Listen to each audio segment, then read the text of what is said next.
Uff.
get out of here for a second? Yeah, that's what I thought.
All right, it's 11. Let's get started.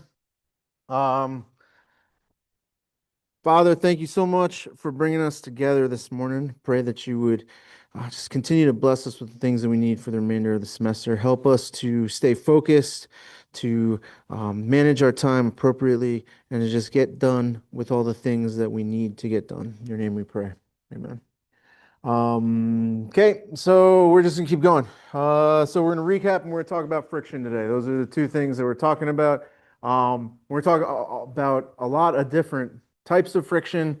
I guess they're technically all the same type of friction because they're friction, and friction only does one thing, but we're gonna talk about it in different contexts. But first, cables. Sure. Well, we'll recap cables. Cable systems are pretty common in the wild, right?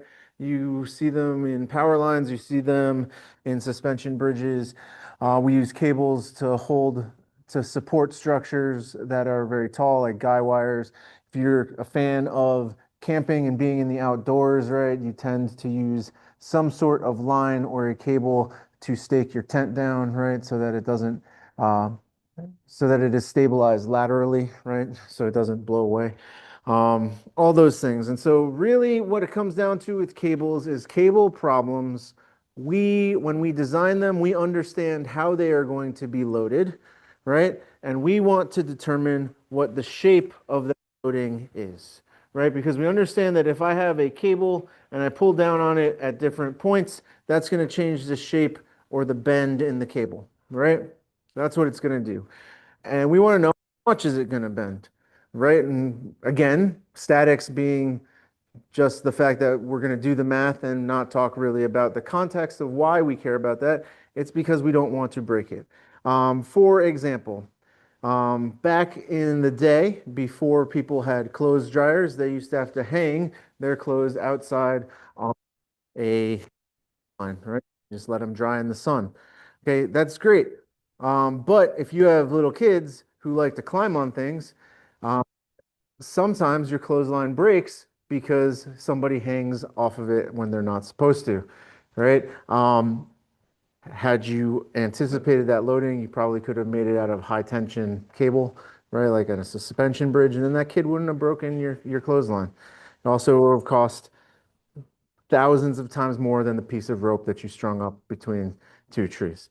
All right, but the point is, when we are designing these, we will understand what loading we are putting on there, but we need to make sure we are not exceeding the limit of the material that we are placing there, right?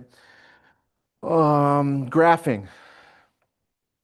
It's a pretty broad topic. I don't know if we can cover all of that right now. Um, I'm going to assume that that is really the shear and bending moment diagrams, right? That's where I'm going to assume where we go from there. Okay, if you don't feel comfortable with doing it by inspection, that's fine.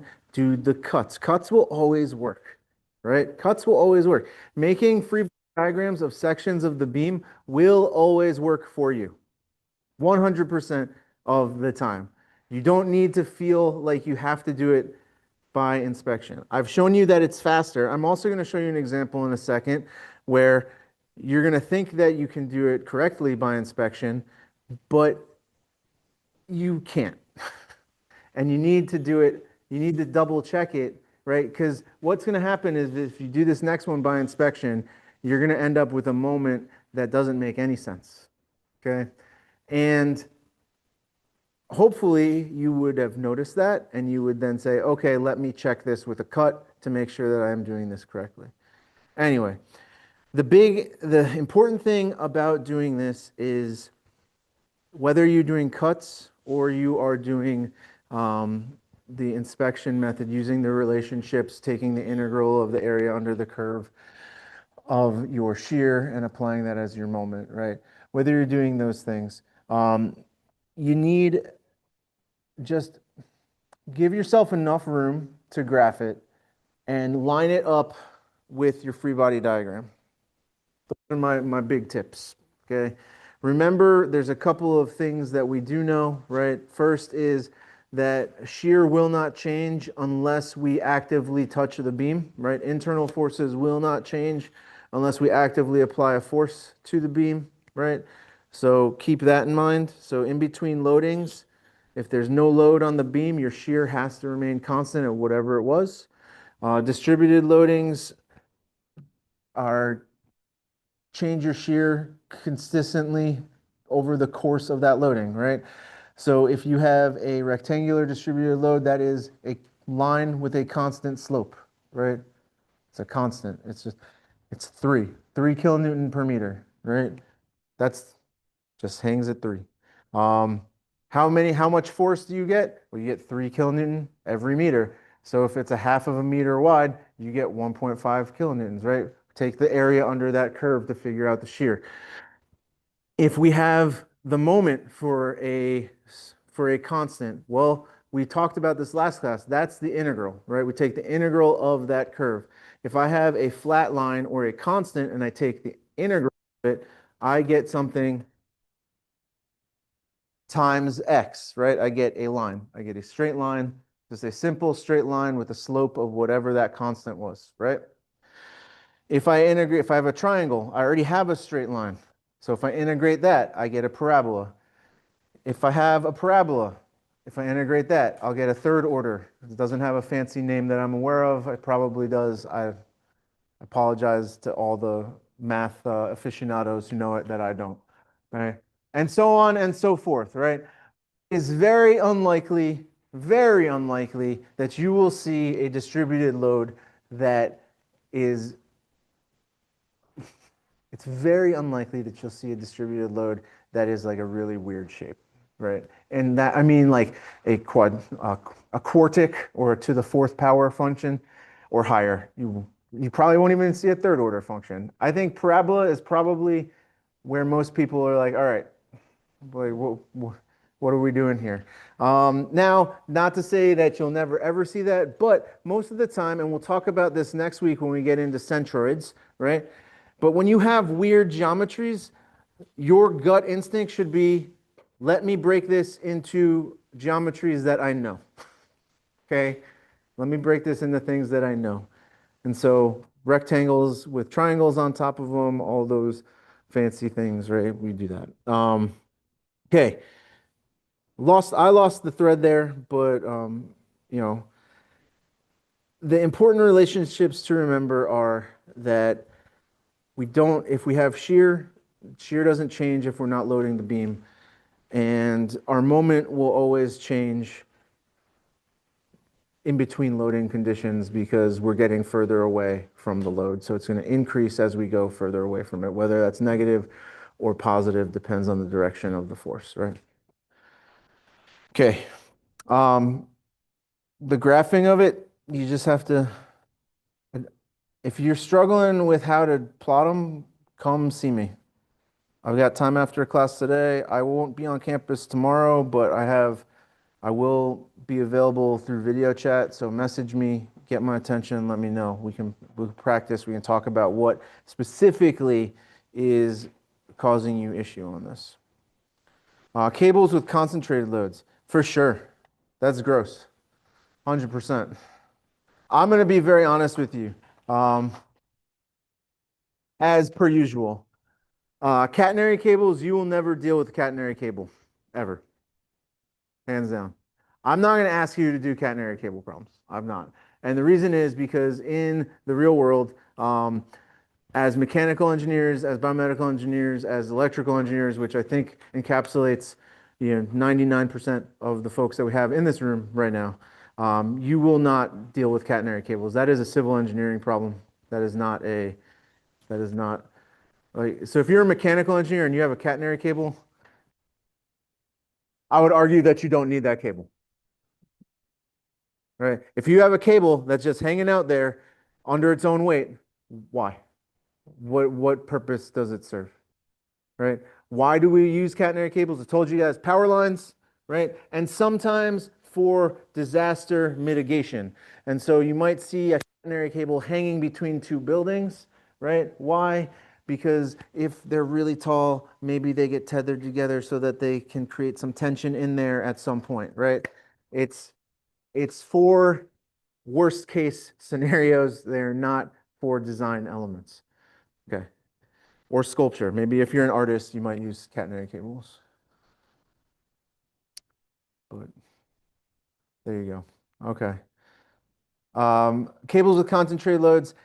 If you see a cable with a concentrated load, we treat that the same way that we treat a cable without with a point load. Well, we treat that the same way as we use a distributed load, right? So you find the area under the curve, you put it where the center is, and then you use that force to create a resultant with your reactions, right?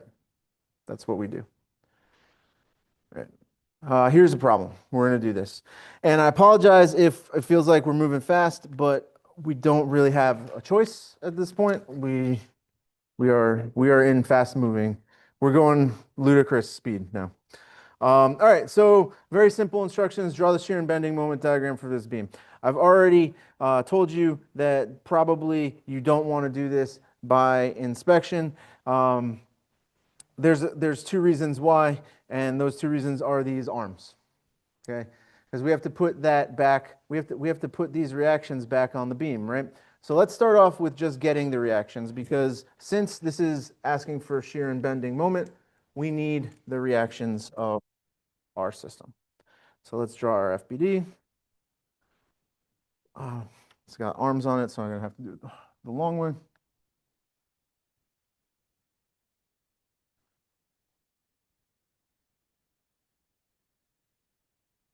Okay, great.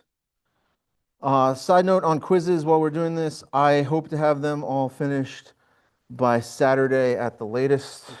I apologize for being slow on them, but the issue is that we are also re-upping our ABET accreditation right now, and I kind of need to do stuff for that.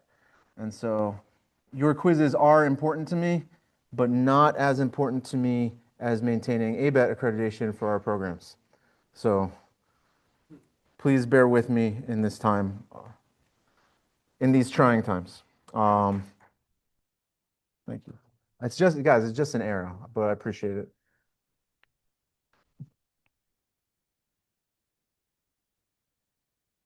All right, so we've got 1.5 kip, we've got 6 kip here, and we've got 1.5 kip over here. And this is a weird thing, right? Because if I go back just really quickly to the drawing, like we didn't really talk about it. We've got a pin here, and then we got this roller that's situated so we get an X force, right? Instead of a Y force. You tricky guy. You tricky guy. Yep, that's me. All right, so that's why we have what we got going on there. Let's put in some dimensions. Turns out that all of these distances are 1.2 feet, all of them, from each loading to the next loading. And these are to the center, not 12 feet, but 1.2 feet, to the center of those arms. I don't know why I keep wanting to put 12 feet. I really want to make this a big deal, I guess. Here we go. Also, we're told that from the center down to the edge of the arms is 0.8 feet to the center. 0.8 feet. And we're going to use this. One day I will use a weird coordinate system, and you guys will be like, that's weird. Why would you do that? But that's not today. All right, so great. We want to get CX, CY, and GX. Well, unfortunately, we can't pull our usual tricks where we say the sum of the forces in the x direction is 0, right? That's not appropriate here. But let's start with sum of the forces in the y instead. All right, so I get negative 1.5 minus 6 minus 1.5 plus cy. I only have one y direction force, and if we do this out, right, I end up with 9. 9 kip pointed upward. That's great. We can sum the forces in the x direction.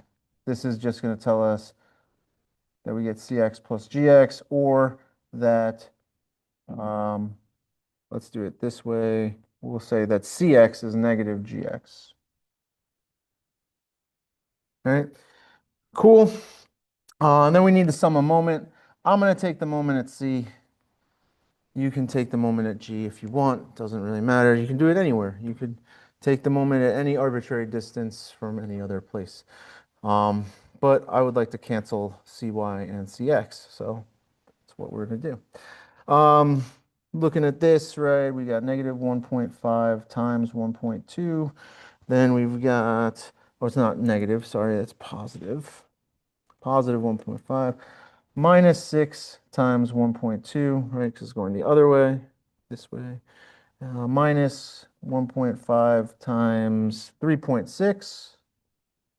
And then gx is 2 point, no, sorry, is plus, um, we're not writing anymore? Is that's not a thing that we do? Uh, I guess no, I guess we're not writing. Yeah, apparently nobody paid the bills for this one.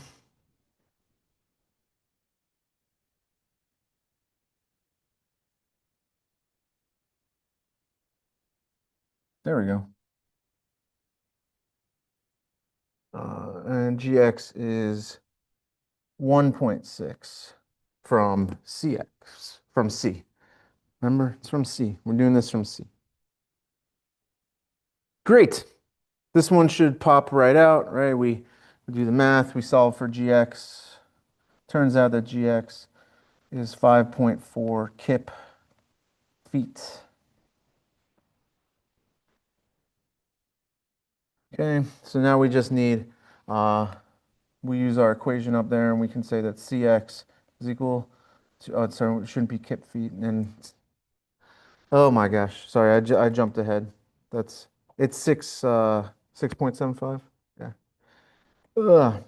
I'm looking at the wrong line in my notes, guys. I apologize. Turns out something else is going to be 5.4 in a second. 6.75 kip, and this is negative 6.75 kip. Okay. So before we go ahead and redraw our free body diagram, we already understand that we need to remove the arms off of here because we want to look just at the beam portion, right? And so we're going to transfer all of our forces from the supports down to the beam face. In order to do that, I got to look at C and I got to look at G independently, all right? So for C, I've got cy, which we said was 9, and we said this is negative, so it's 6.75 kip, right? Looking at this, we know we're going to say that this goes down to the center. It's going to be our 0.8 feet. Why are we going to call it 0.8 feet? That doesn't go to the top of the beam, Dr. D.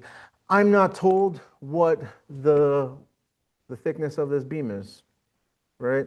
And so based off of the information that I have, I'm not going to sweat it, and I'm just going to take my free body diagram down to the center of the beam, right? It's not going to affect anything here. If I was told about what it is at the edge, right, I could back it out and figure that out too. It's probably such a small distance that it's going to be really similar to what we find anyway using the full 0.8. But anyway, that's where we're at. Okay. We've got normal, we've got shear. I'm going to call these C. I'm going to use the subscript C since we're at point C, right? And we've got some moment. Let's draw it that way. It doesn't really matter. The math will tell us where it's supposed to be. Remember, I'm not going to redraw my coordinate system for every single free body diagram. I'm using the same one. If I had multiple pages, I would probably draw it once per page just to remind myself, but there you go. Does that mean it's okay for you to do that? Sure. As long as I understand what especially for these when we're doing moments, I need to understand positive and negative, right? Okay. Great. Started off, right? I think it's pretty clear by looking at this. You can figure out the y and x, right?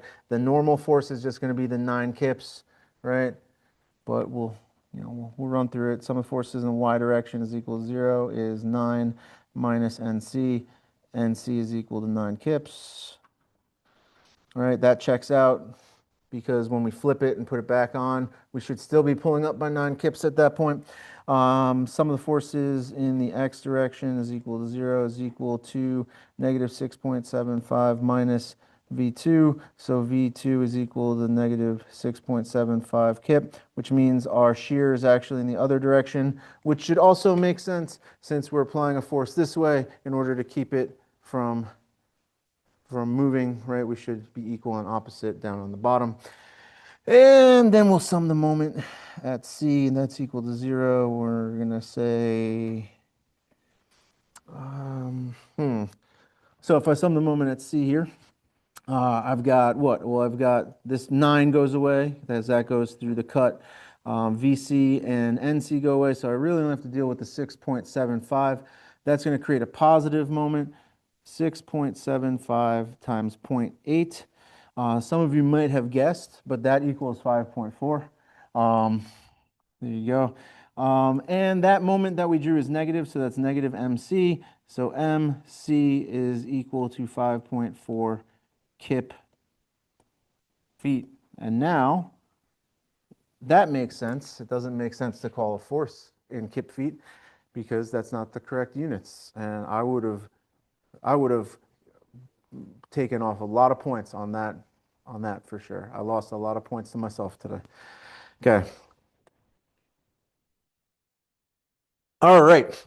Great. So it's 5.4 kips, and we drew it in the right direction to begin with, and that's a negative moment. So that means when we go to the next part, that's going to be a positive moment, right? Because all of these flip when we draw them on the other side, right? Equal but opposite. If we are to look at at point G, right? What you're going to find is that we only have the one force, so we don't have a normal. We will have some shear, and we will have some moment. We're going to call these G. Guess what? That distance is the same. That force is the same. V and M are the same as the last one that we just did. Okay? Directionally speaking, it's also going to be negative.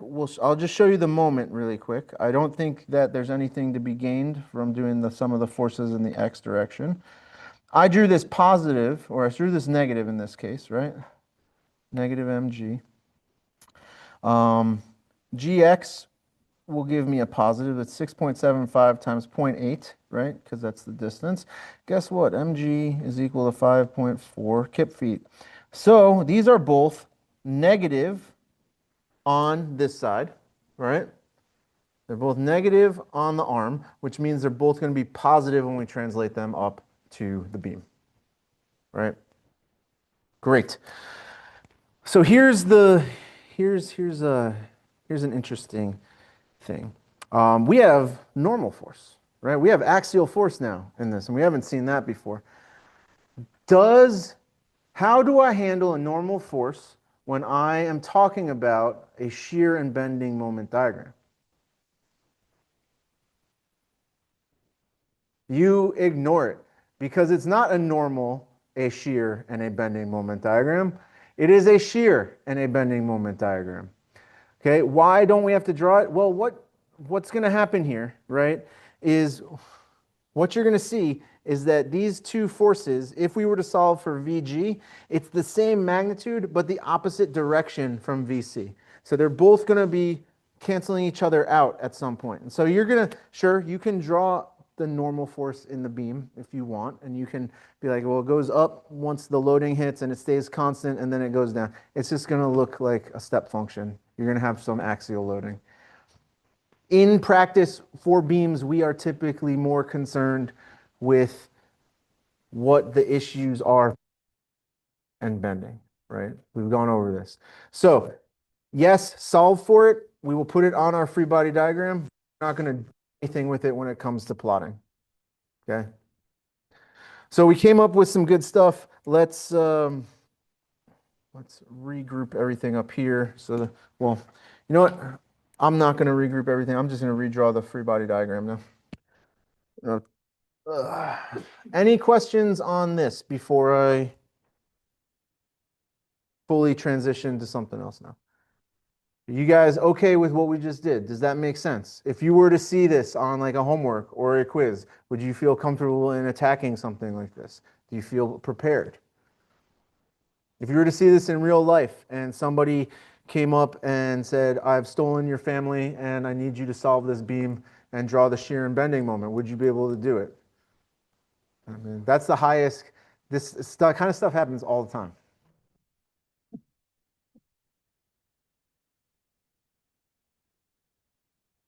All right. All right, so I'm going to redraw our free body diagram really nicely. And by that, I mean probably still going to look really bad, but it's all right. We're just going to draw the beam part now, right? Because we have all the other forces. And if I draw just the beam part, I've got my 1.5 kip here. I've got my 6 kip here. And I've got my 1.5 kip here, right? We'll do this. I'm going to have 9 kip at this point. We're going to have some, well, I think we showed that the shear goes this way. We called that VC. Again, it's not going to matter, but there it is. And then we had some moment, right? And we said that that was going to be a positive moment.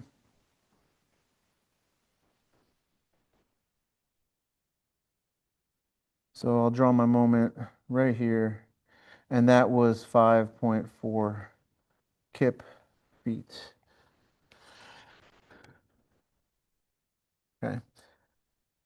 If we move to where G was, we don't have anything other than VG, which we know these two things are equal, and the moment, which is also 5.4 kip feet.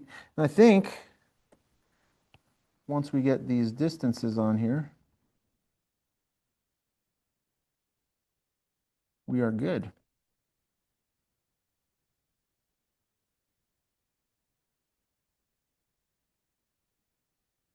Oh, no, no, no. Stop hitting that button. Don't worry. I'll get it on the very last day. Okay. So you're looking at this and you're like, Dr. D, I know you said don't do this by inspection, but I'm going to do it by inspection anyway. That's because I know because you guys are like, that's really, that shear is looking really easy, right? Because it's going to go down by 1.5 and it's going to stay flat and then it's going to go up by 9. So that'll get me like 7.5, right? And then that'll stay flat until it hits the 6 and it'll go down to 1.5. And then look at that, it stays flat until it hits the 1.5 and then it goes back to 0, right? Like that's super easy. Why would that is so far so good, right? Great. But then you look at the moment, right? And you got a bunch of rectangular sections and you're like, well, that's awesome. But what happens when you get to the 5.4 kip feet? That's positive, right? And you want to add it because you're like, that makes sense to me. I should add that 100%. But you shouldn't add that. And I'm going to show you why by doing cuts. Okay. So we're going to choose our cuts in an advanced manner. And by that, I mean, I'm going to only use 3 cuts here in these locations. I am going to trust that we understand at this point that if I make a cut right after 1.5 kips, I'm just going to find out that the shear is 1.5 kips and we have no moment because our distance is 0, right? So we're going to go full blow here and we're going to go at number 1. I draw my free body diagram and I've got some shear 1. You know, you technically you have a normal force, but like I said, we are going to ignore it. At this point, we also have our 5.4 kip foot force, right? We've got our 9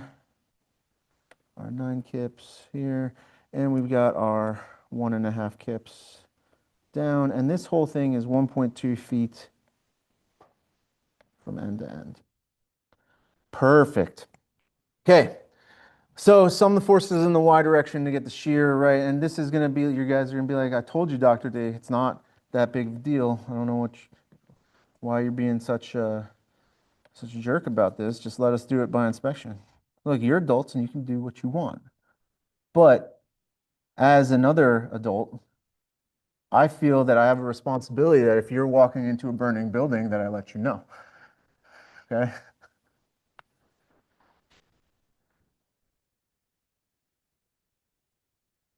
If I take the moment and one, and this is where you're gonna be like, oh, well, this makes sense now. Let's take the moment. All right, what do we have? We have a positive moment M1 that we're solving for. We also have a positive 5.4 kip feet. The 9 doesn't apply a moment because we're taking the moment at the end where we cut it. And so then we have 1.5, and that's going to be plus 1.5 times 1.2, which is like 1.8. Great. Okay. So now 5 times 1.2 minus, these are negative now, right? And look, I had to subtract the 5.4. I didn't add it.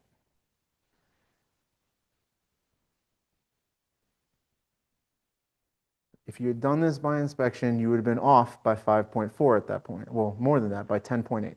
You would have been off by 10.8 because you would have flipped it up instead of down, right? And then you would have done it again when we're going to get our next cut, right?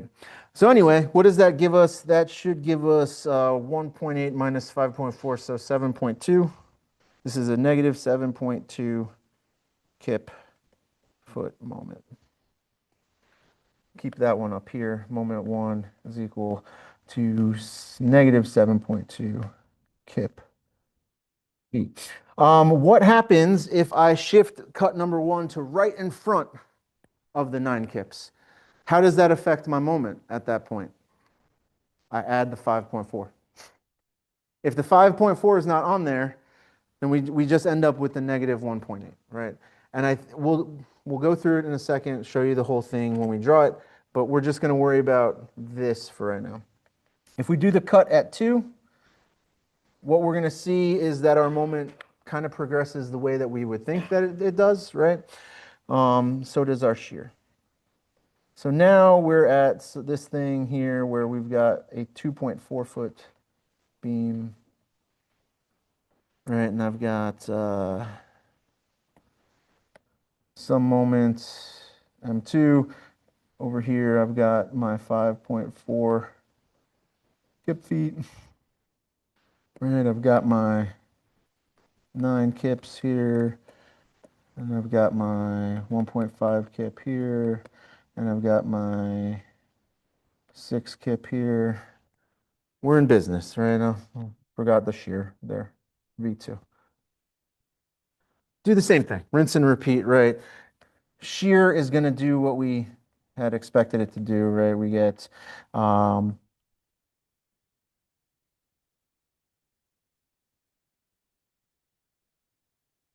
turns out that V2, right? If I take 7.5 and I subtract 6, I'm left with 1.5 kip. If I sum my moment at 2, 0 equals M2 plus 5.4. Now the 9 contributes a negative 9 times 1.2, and the 1.5 is magnified by 2.4. So if we solve for M2, what do we get? Well, we get, that's 10.8 plus 3 minus 3.6. I don't have my calculator with me, and I didn't bother to write it down, which was helpful. I can do this. I have a calculator here.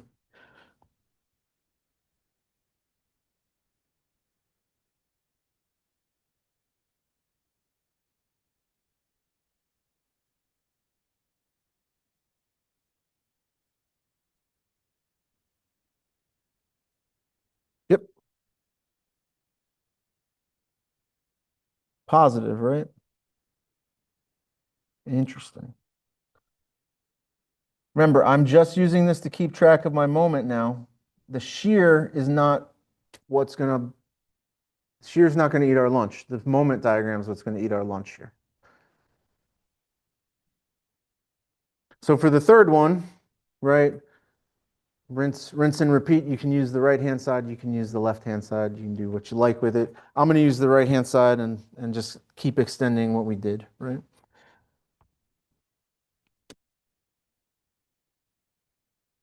I'm gonna erase this one and leave the other one so you guys can look at it. And we'll just keep going.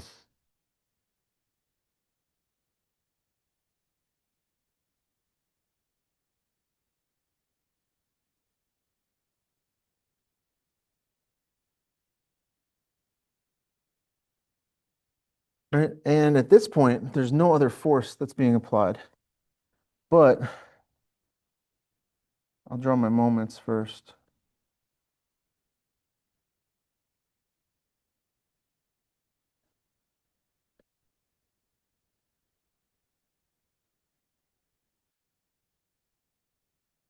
Right? There's no other forces.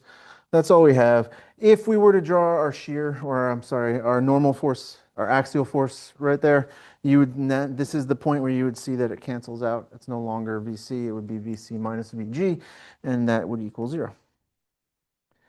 From this standpoint, right, this is now 3.6 feet, all dimensions in feet.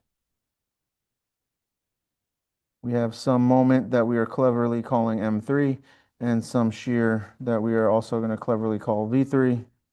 And some of the forces in the y direction is equal to 0 is equal to 1.5 kip. I'm not going to go through it. You guys can check me on that. Um, there, V3 is that.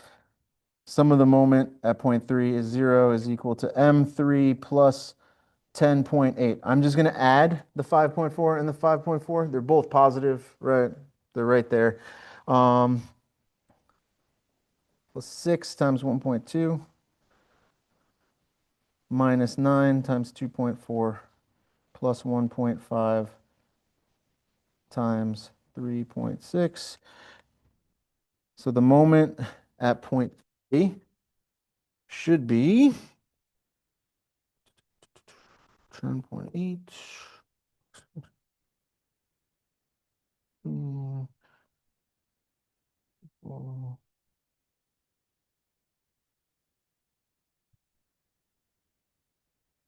That's weird. Tells me that it's 1.8. That doesn't seem right. Well, all right. It's weird. All right. Well, it's negative 1.8 hip feet. All right. That's weird.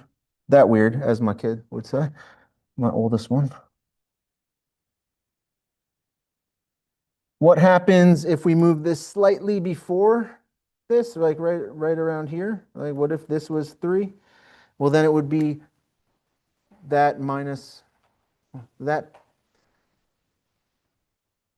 It'd be 1.8 plus 5.4. We'd have to add the 5.4 back in, right? So there's going to be an instantaneous drop there. Okay, cool. So we have the moments that we wanted. Take a look at. Let's actually draw the thing. Is everybody okay with this idea that, okay, like here's the order of operations that I envisioned happening, right? Because this is what happens. You go and you draw this and you're like, got the shear, no problem.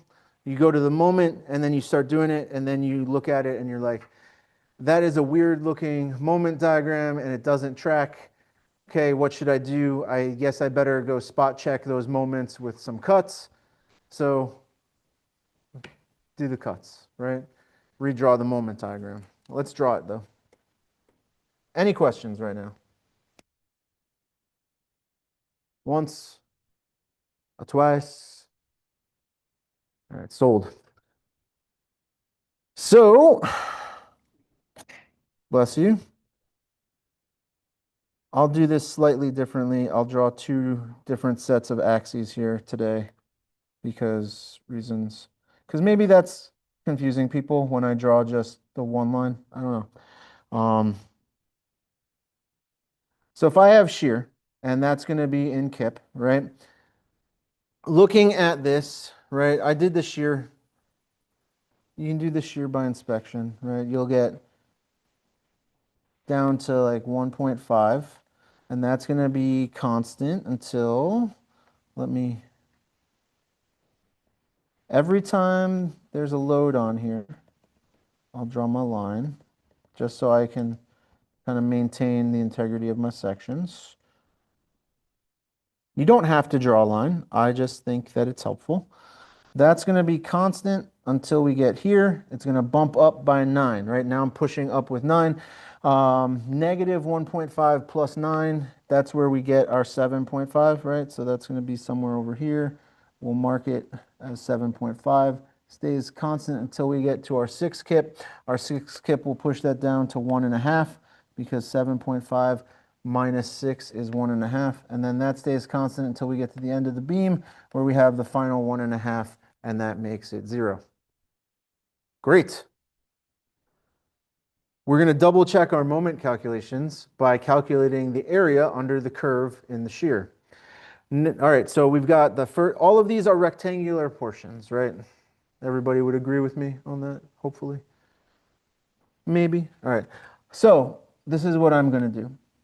I'm going to actually calculate the area here, here, and then these two separately instead of keeping them together. And the reason why I'm going to do that separately is because we are applying a moment halfway through, right? And so I don't want to know what you calculating the area under the curve for the entirety of that portion is going to throw it off.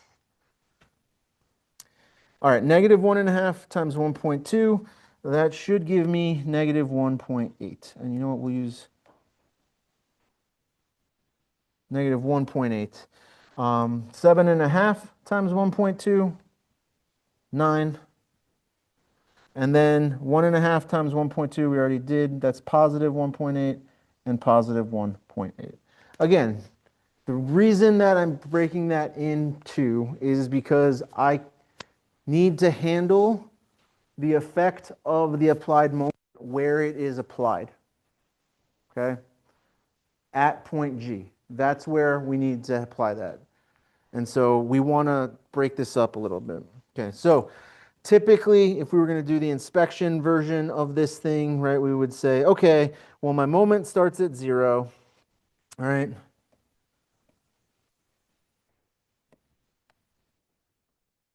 Zero.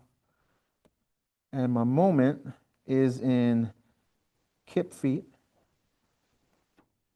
So my moment starts at 0, and then it's going to go down to negative 1.8, right? Because we have a negative area, and it's a rectangle, and that's a constant. So if we were to integrate that, it would give us a straight line to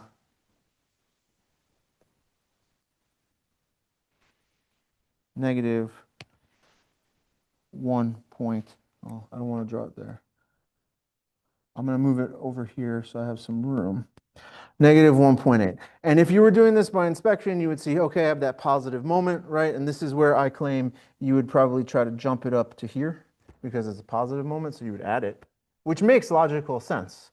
But by doing the math, we have proven that this is the moment that we need to be at after the moment is applied, which is negative 7.2. So there's a discontinuous change there. So for funsies, I'm going to put this green line here, and this will show us what the wrong moment would look like, right? Because why not? And now everyone's going to be confused. Follow the red line. The red line is correct. That's backwards, because why would you use red to be correct? It's a good point. It's an excellent point. So we're going to use, we use brown.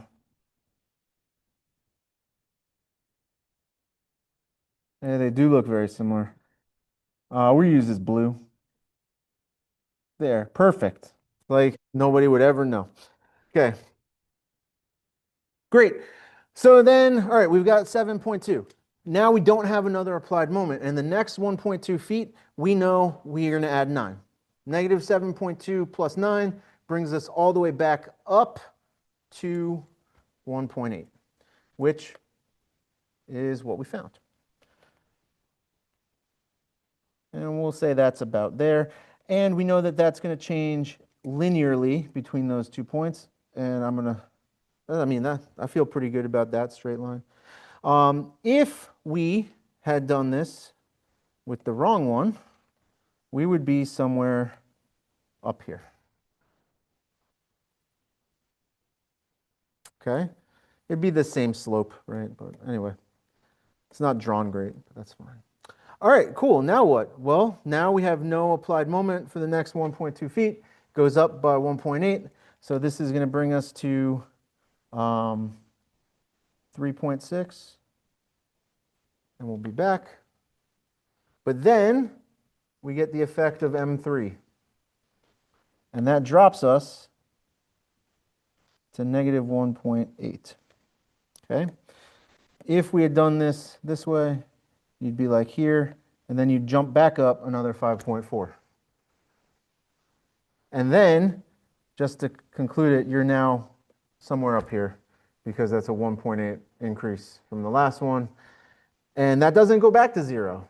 And that should throw huge flags off for you, right? That you should see that my moment does not return to 0 at the end of the beam. What the heck is going on? This makes no sense. I need to check this. Great.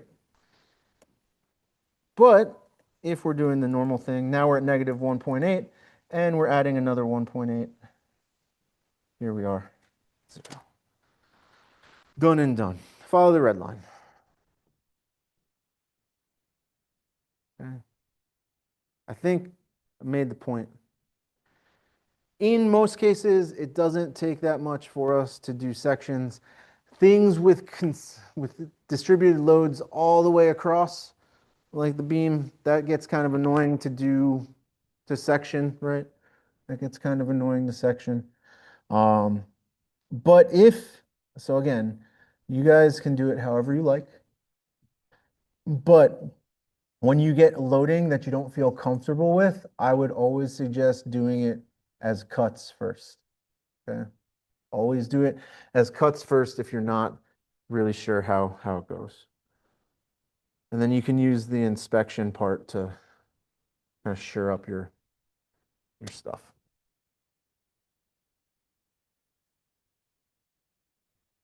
Here's a fun thing though. Well, no, you know what? Never mind. That's going to confuse people, and we're not going to do that. I don't really want to confuse people. Seems like a bad idea. Okay. Any questions on this one? Hopefully not too bad. I think the shear and bending moment problems are fun. We've already talked about this, that my idea of fun is likely different than yours. That's fine. Okay. No questions? Everyone's good? Later today, I am going to drop a bunch of just done example problems into announcements. Like just problems that I've done that we're not going to get to. But you guys can have them. And you can look at them or not look at them or do what you want. Won't hurt my feelings that much. Yeah.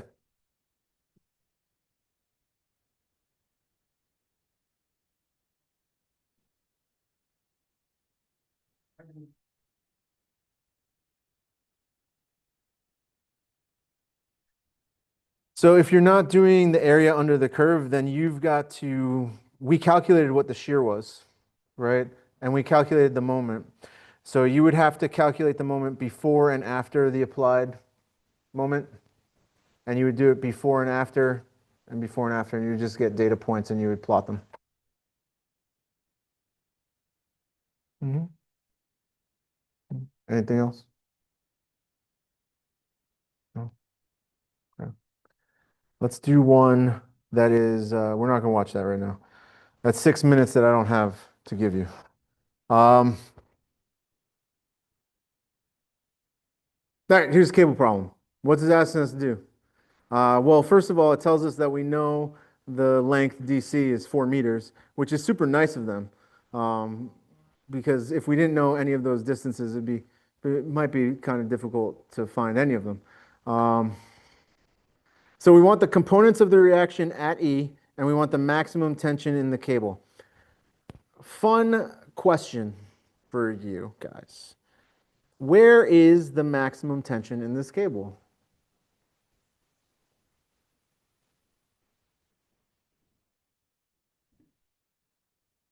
Yeah, there's two correct answers. It's at A and it's at E. They're even. They are both at the same height, right? And we talked about it last class. It has to be in the highest point at the cable. Now, the thing that we've been asked to find is the components of the reaction at E. So if we find that and then we get the resultant, we have found the maximum tension in the cable, right? So not too bad, but it starts the same way that it always starts with a free body diagram, right? So we'll draw our full free body diagram here, and we will attempt to make some relations for our moments. For some reason, well, because that's the wrong problem. There we go. This is the right problem. I was like, that doesn't look correct. All right. So first thing first, let's draw this cable A, B, C, D, E. Here's A, B, C, D. And just for ease of drawing it, I'm going to make it look like B and D are at the same level, but they are not necessarily at the same level. And I think that will make sense if you look at the forces that are applied here. Back that up. Do this. Just draw a straight line in between them. The forces that are applied, we have 2 kilonewton, 4 kilonewton, and 6 kilonewtons. So, in my mind, when I see this, I would assume that D is probably lower than B because I'm pulling on it with more force, right? I realize that's not how it looks like I've drawn it, right? But that's fine. We're going to set this up here. The idea of a datum, right? You can set a datum anywhere you want. It's just a line that you're measuring from. That's it. I'm going to measure everything from this line. We've got this distance, which is 4 meters. We've got this distance, which we are calling D sub D, and this one, which we are calling D sub B. And then every distance in between our cable points is 5 meters. Cool. We got to put our reactions in, and so we've got AY and AX for all of them. I'm actually going to draw this in the opposite direction.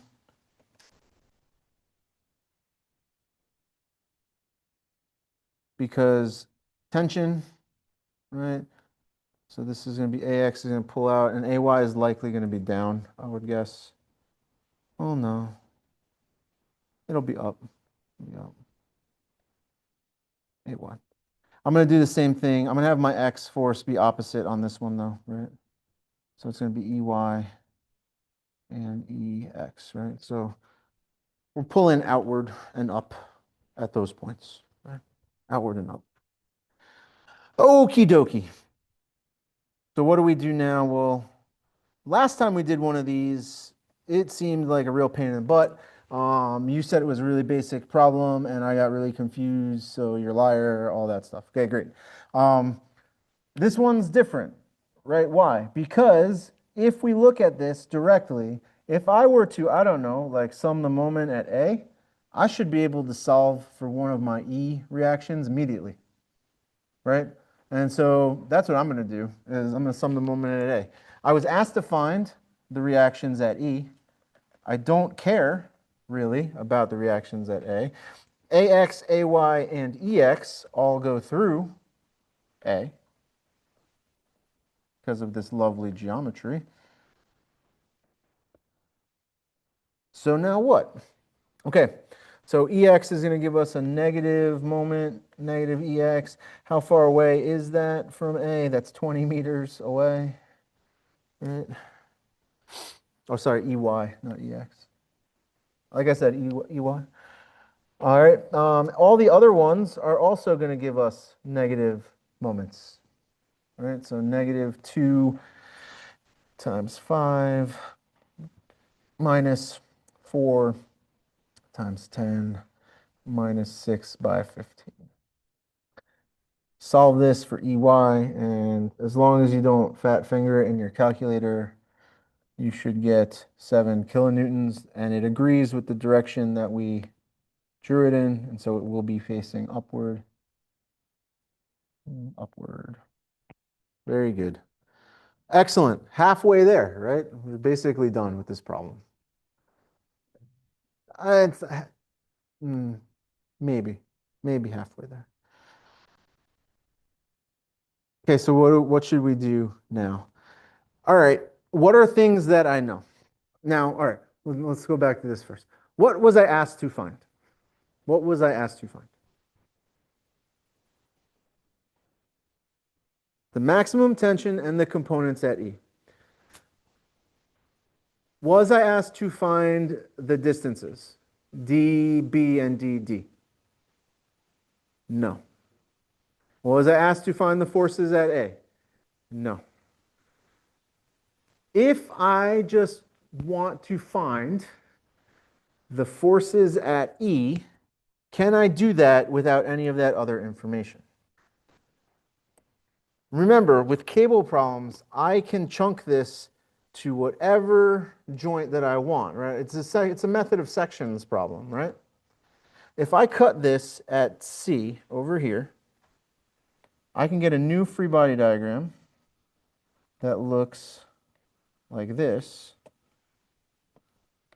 with 7 kilonewton applied there and some force E sub x over here. And I'm still going to measure everything from here. But notice the problem statement gave me this distance. And it's very lucky that they did, because otherwise we would have to do this symbolically and everybody would be really, really cranky. And you're like, I didn't even eat lunch yet, Dr. D. You do this to me. Why you do this? Oh, sorry.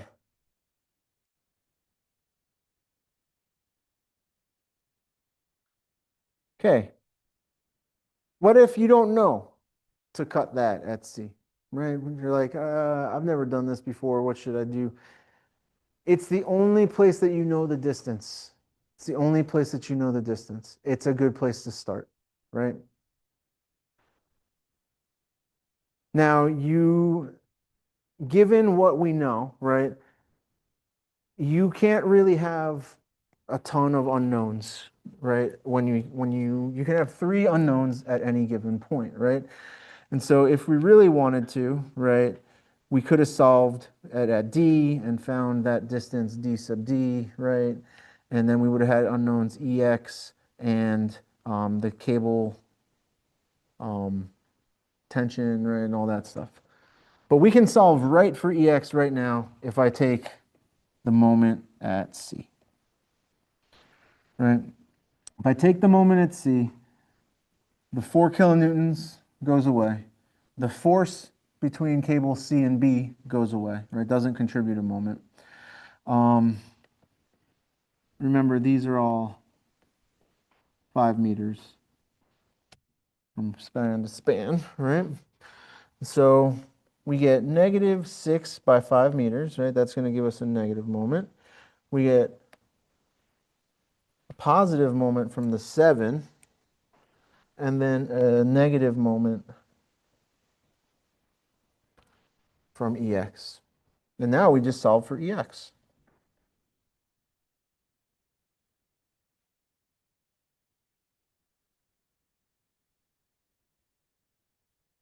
It turns out that comes out to 10 kilonewtons. And we have done half of the problem.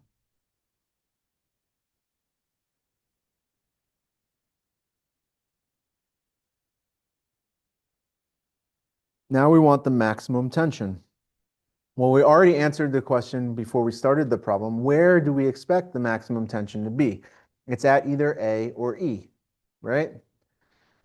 Since we already have everything that we need at E, we'll just find the resultant vector from E, because that should be the maximum tension. And if you don't believe me, first of all, that's rude. I would never lie. Right? But if I draw the free body diagram here at point E, in order for this to be statically balanced, right, E, the resultant of the E has to equal that tension in the cable. So we can say that the max tension, or Tmax, is equal, well, the magnitude of it. And this is where you're going to be like, well, Dr. D, you told me that if I just wrote Tmax as a vector is equal to 10I plus 7J kilonewtons, that's valid, 100% valid way to do this, right? You gave me the magnitude and the direction of the maximum tension. It didn't specify whether it wanted it in rectangular or it wanted an angle and a magnitude, right? So that's a valid answer. But another valid answer is to actually find the magnitude, right? The overall tension. And so what we get is, 7 squared plus 10 squared, which gives us roughly 12.21 kilonewton. And then if we wanted the angle that it was at, it would be the tan inverse of the y over the x, which comes out to 35 degrees. And so that is to say that this angle here would be phi, right? No, sorry, I did the wrong one.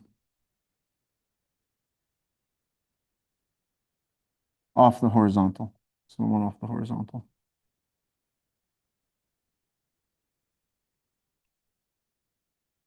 Right. So it's angled downward 35 degrees.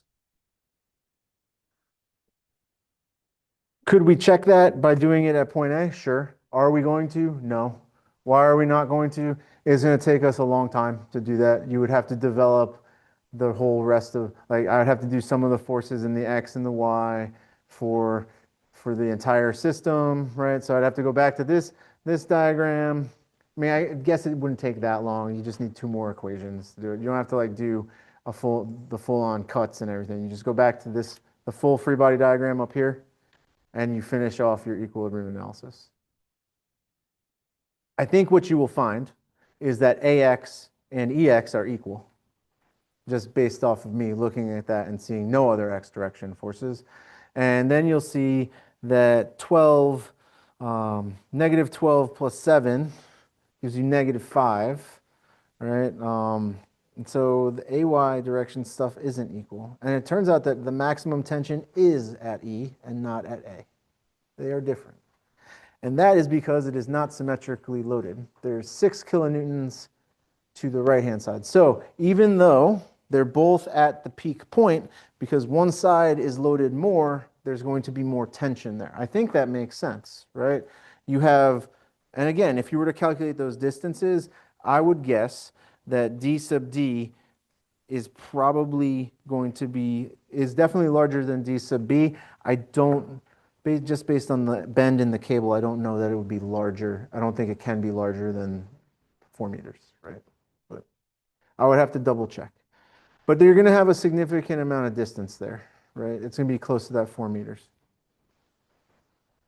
Anyway, cables. Best advice I can give you is treat cables like method of sections. Cut them. Moments become our friends in these problems, right? Okay. Any questions on this? Always think about what you're being asked to find. Always go after the things that you're asked to find first, and then do the extra things later.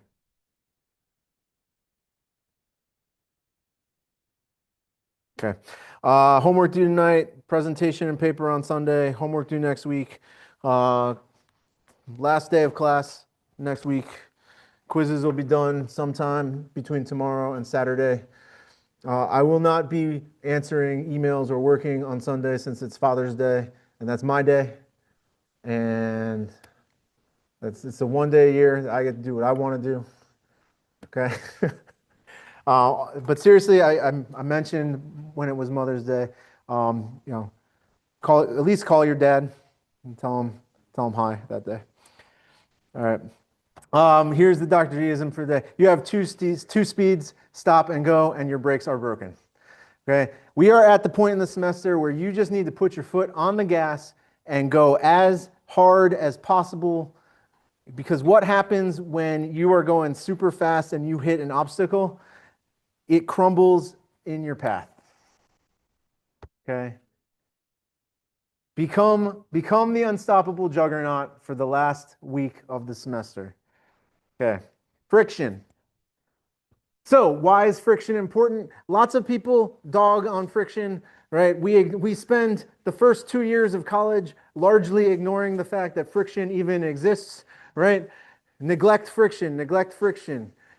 Friction has a lot of bills for its therapist because of all of that, and it has abandonment issues. But it's really important, right? It's really important. Have you ever tried to walk on a frozen surface? You will understand the importance of friction. Okay. One time in college, I was just walking across the quad in Easton, Pennsylvania in the winter, and it had snowed, and it was iced up.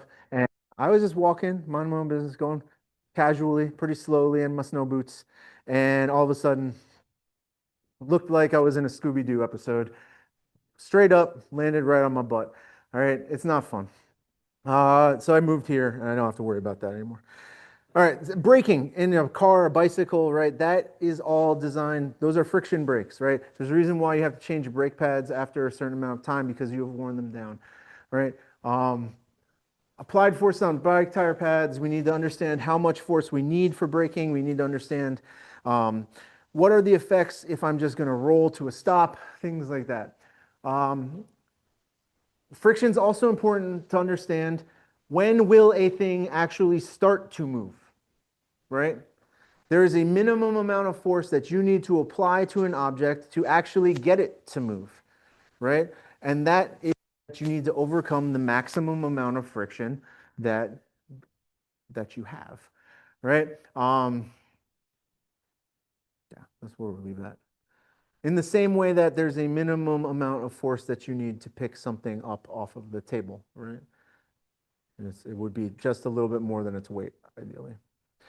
All right, what are the laws of dry friction? All right, so like I said, we have assumed that everything has been frictionless, right? But, we're coming back to reality now, and we need to figure this out. So no perfectly frictionless surface exists.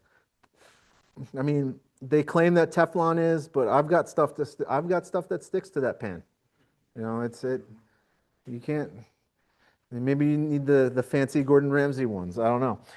For two surfaces in contact, tangential forces called friction forces will develop if one attempts to move one relative to the other. The thing to remember about friction and friction coefficients is that friction is a function of the two surfaces that you are trying to move together. Okay?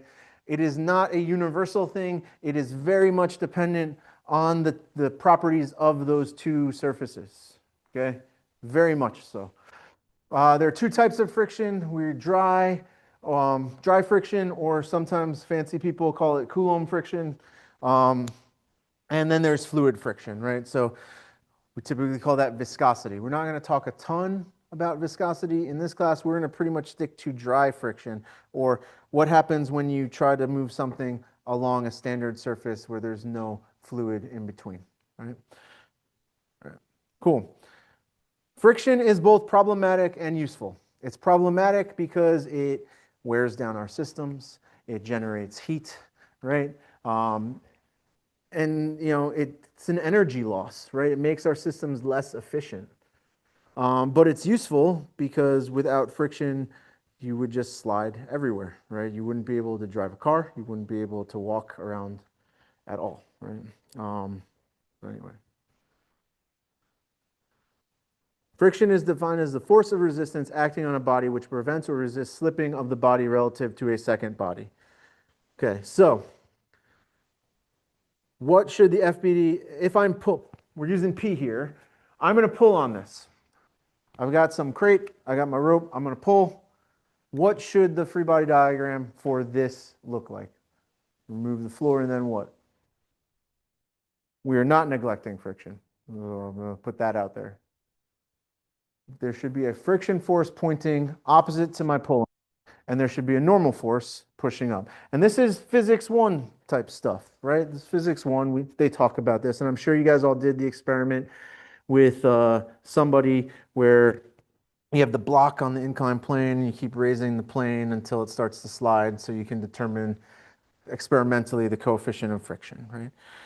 So in this case, if we have a very simplified system like this, right, if we were to sum the forces in the x and the y direction, you would find that the force is equal to the pulling, or friction is equal to the pulling force. Your book uses capital F for friction. I don't like that. I will use a lowercase f r for friction, just so you guys are aware. And N is equal to the weight. The normal force is equal to the weight. In this case, is it always equal to the weight? No. We'll talk about that in a minute too. Okay. So if I were to plot friction, right, as a function of pulling force, right? So this is my friction, right? And this is, I'm continuously pulling harder and harder and harder. Okay? Notice that my friction will increase, increase, increase, and eventually I start pulling so hard that it starts to move. And now I am in this range where my friction is constant for a portion and then actually starts to decrease towards very high forces. Okay, so what's going on? So F sub S, static friction, is our maximum amount of friction. Motion will not occur until we get higher than this. As soon as we get higher than this, we start moving. If we start moving, we need to transition to kinetic friction. Two different coefficients of friction, mu sub s and mu sub k, right? This class, we are not going to talk about mu sub k. We're not. We're going to start to figure out, hey, what happens when is motion impending, right? That's a big thing that we need to start talking about. Notice that in this case, the normal force has some offset, x, from the center. It is not perfectly centered at W, right? That's weird, right? We're going to talk about that too. Keep this in mind, right? If you are doing this and you notice that something is not moving and you know that you haven't hit maximum friction, you know that you're in static friction. If it has a lower than maximum friction and it is moving, that makes sense, right? Maximum friction force is attained just before the block begins to move. This is what we call motion impending. So if you see problems where they say, assume that motion is impending, that means you can use maximum friction. If they say nothing about that, you cannot assume that you have maximum friction. Cannot. Okay. All right. So at maximum, F sub S, static friction, is equal to mu sub S times N. What defines mu sub S? We talked about it a little bit. Depends on the contact, of the two surfaces.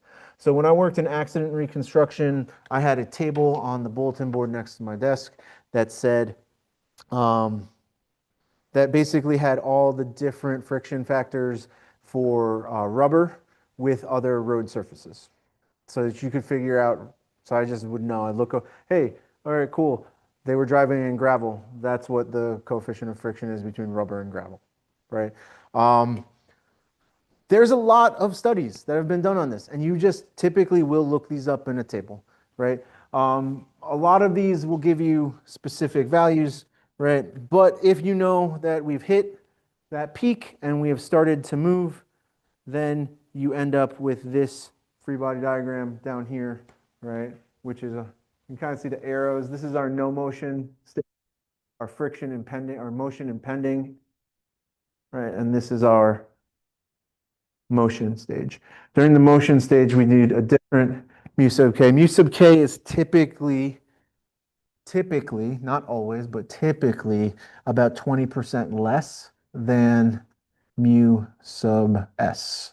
Okay, mu sub is typically 20% less, which is interesting, I think, right? Because if you're moving, right, like why would that happen? Why would you get less friction for moving, right? And it has to do with the contact surface. It's um, no surface is perfectly smooth, right? And so you get bumps and ridges that create a little bit of space sometimes. This plot must be important. It's on the last 3 slides, and now it's really big, right? It's also very important to note that friction might be less than maximum. Because this is the one that we take for granted, because in physics 1, we never say that it's less than mu sub s times n. It's either mu sub s times n or mu sub k times n.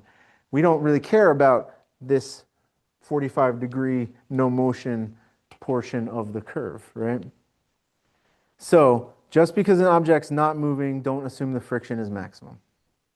There's specific things that we need to talk about when it comes to this, right? So we can, all right, if you want to define mu sub s experimentally, I'm pretty sure this is a stock physics experiment that everybody has done, right? The easiest way is you put it on a ramp, put something on a ramp of known weight, and you measure the angle at which it starts to decrease on or starts to move. And once you have that, then you know what component of your weight is pointed down the ramp, and that has to be where your friction, your max friction is close to that, right? So that's this is a fancy way of saying that, right? When the block is on the verge of sliding, the normal force and the frictional force combine to create some resultant. You can see this here, right? And so if this starts sliding, the normal force starts to have a more horizontal component to it. All right, and so you can figure it out that way. Are we going to do it experimentally? No, not in this class. Fine, you've done it already. Let's talk about steps for solving these problems. First, draw the free body diagrams, plural. All right, make sure that you show friction force in the correct direction. It should always oppose your motion. Okay, now we'll talk about some things in a minute too, but it always opposes your motion. Determine the number of unknowns. Don't assume that S is equal to mu sub s times n. We can't just assume that. And then it's just an equilibrium problem after that. Now, when you get to statics, hopefully this fall, you will, or sorry, dynamics this fall, you're going to find out what happens when this isn't in equilibrium. And it's much more exciting and dangerous. All right. Tipping versus slipping. Okay, so we've probably all been there before, right? We're trying to push a large box around, maybe a refrigerator. Maybe you bought something off of Facebook Marketplace and you didn't bring your dolly, so you're like, I'm just gonna see if I can push this along the floor and get it into my car, right? So for a given weight and h, height of the box, how can we determine if the box or block will slide or tip first? Right? In this case, we have 4 unknowns. the force, the normal force, the distance the normal force is away from the center, and P, the pushing force. And so we only have 3 equations of equilibrium, right? So that seems problematic. So what the heck we going to do? Look, there's our free body diagram. Notice we're saying that the normal force, right? I mean, it makes it look like it's at the edge. Is it at the edge? I don't know. Maybe, maybe not. We kind of have to figure out what that x distance is. So we need to make an assumption and give ourselves another equation. So this is one of those things where we're going to make an assumption. We're going to either assume that it is slipping or that it is tipping. Bless you. And then once we have assumed whether it is slipping or tipping, typically we'll start with assume slipping, and I'll tell you why in a second. But we will assume one, and then we will solve it, and we will check, and we will see if we meet the conditions with our answer to have actual slippage. And if we do, then great, good for us. We'll say that it's slipping. And if not, we'll do it the other way because we know that it's tipping, right? So if we assume slipping occurs, then, and this is why I like to start with the slipping case, then I assume that I have maximum friction. Perfect, right? And then I solve it for x, p, and n, right? X, p, normal force, right? And then, no, and then I check and I see, well, as long as this distance x that I solve for is between 0 and half of the width, then I am slipping. If it is outside of that, then tipping occurs. And if I assume that tipping occurs, guess what? X cannot be larger than b over 2 physically, because that would be off of the object, and that would be ridiculous. How are you applying a force to the object that's not on the object, right? So in this case, if we assume tipping, we assume that x is b over 2, and then we solve for Pn and friction, and then we test, is our friction less than mu sub s times n? If it is more than mu sub s times n, and it's not slipping, it's moving. That's the third thing. And we're not going to do any analysis of it moving here. You'll do that in the next class. Not like the next class on Monday, like the next course in the series, right? If it is less than mu sub s times n, then we have checked. This is now tipping. So it's not sliding. We've just pushed it enough to make it start to tip. Okay. So. First, we need all our applied forces. So here's the kind of the 3 cases that we have, right? In this case, I know all my applied forces, right? I know N, I know W, and I know P, right? I know the coefficient of static friction, and I need to determine whether the body will remain at rest or slide. That's what we were just talking about, right? Is it going to slip? Is it going to tip? Right? What's happening here? Okay.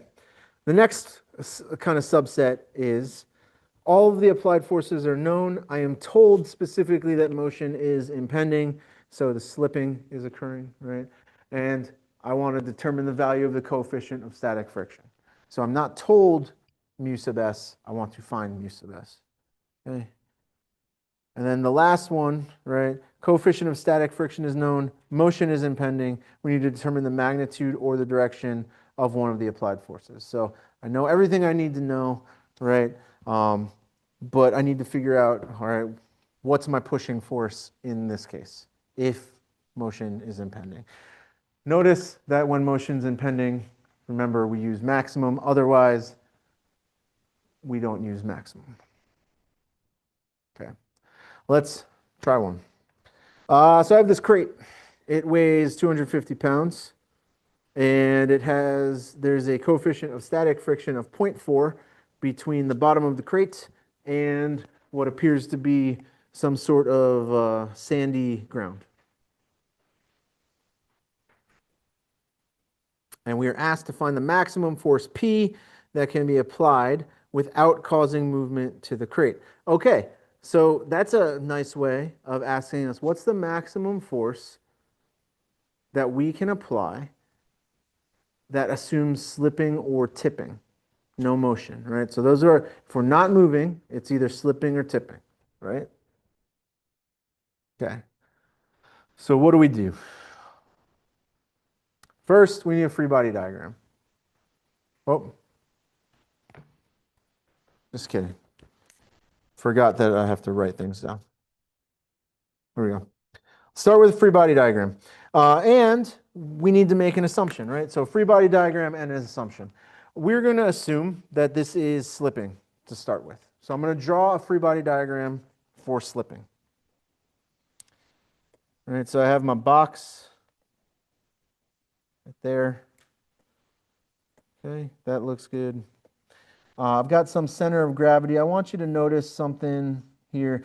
That is specifically, if we go back to the picture, notice that's not centered on the center of the centroid of the area. So this indicates to us that whatever this is inside of the crate is heavier, is top heavy, right? So it's not centered, whatever it is. Is that important? No, not really, honestly. Just wanted to point it out more than anything.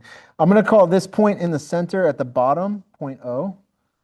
We are told that these are 1.5 feet each from side to side. And that's not really a great spot for me to draw those because I have forces down there. So I'll slide them up here. You guys might not be able to do that unless you have fancy electronic note-taking device. Let's put some forces on here. I've got the weight, which I will call W for right now. I've got some pushing force, and the pushing force is slightly above my center of gravity. And this is 4.5 feet. And then I've got a normal force, and I've got some friction that I will call, like I said, I will call it F sub or FR for friction, not capital F. But to each their own. You can use whatever variable you want, just don't get confused. We're told that this distance from here to here is 3.5 feet, and this distance from here to here is 2.5 feet. Okay, great. We have our free body diagram. And like I said, or like we said in the previous slide, we are going to assume that we are slipping first. We're going to check that case first. So if I assume slipping,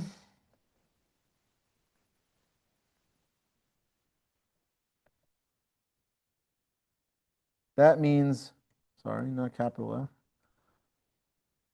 F sub r is equal to mu sub s times m. And we'll hang on to that for a minute. You know, it's going to be 0.4 times n because we were told what mu sub s is, right?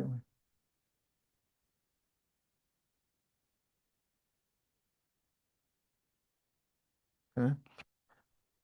So let's do our equilibrium analysis here. Well, apparently there's a meeting starting. Nope, I will not be joining. Sounds riveting, but I'm a little bit busy right now. Unless you guys want to jump in real quick. Sum of the forces in the x direction is 0.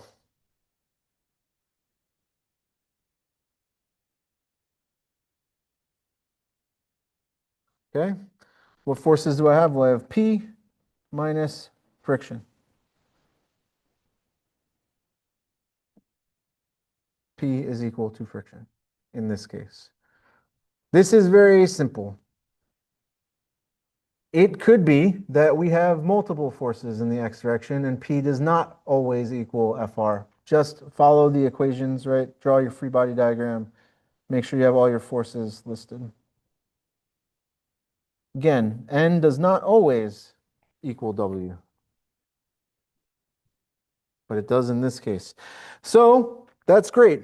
It's great for us, right? Because we can extend this to say, well, then that's mu sub s times n, right? And so n would have to equal 250 pounds because that's the weight that we have. We would plug that in here. We'd say P is equal to 0.4 times 250, which last time I checked, which was prior to class, is 100 pounds. So it turns out it's 100 pounds, right? But we still didn't solve for x. And that's going to be the overriding factor for us, right? We need to make sure that x is within 0 to half of the distance across this, right? So we have to check, let's write it down. We need to check that 0 is less than x is less than 1.5, right? Feet. Yeah. How do we check that distance? You're going to have to take the moment. Where do you think is a fun place to take the moment here? Somewhere that cancels friction. Okay, sure. I mean, you could take it really anywhere, right? Um, where does it make, where would I be able to take this to cancel the most number of forces?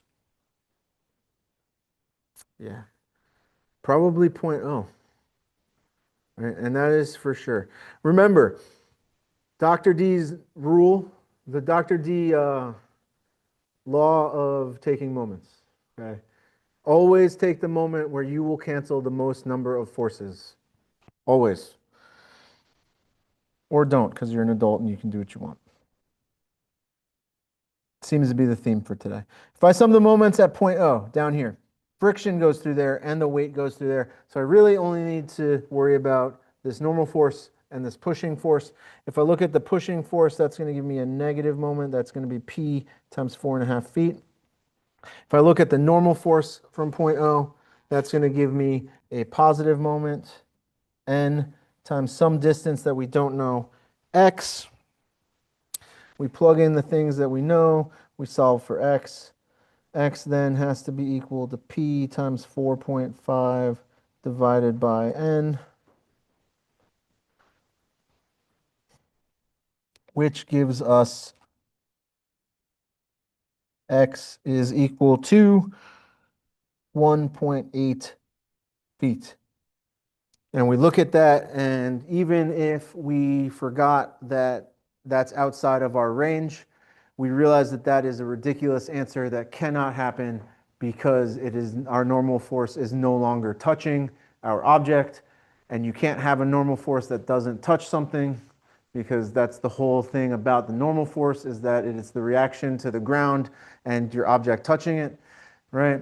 But that's outside of our range, so we know this isn't slipping, it has to be tipping, right? Has to be tipping. So, okay, what do we do now? Well, now we do a different, we take that information, we do the calculations again, right? So we adjust we draw a new free body diagram, right?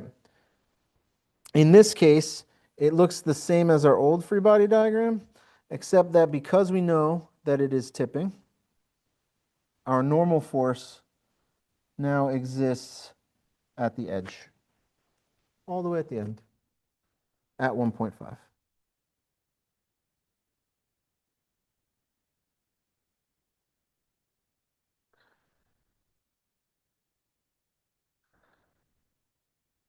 So not slipping.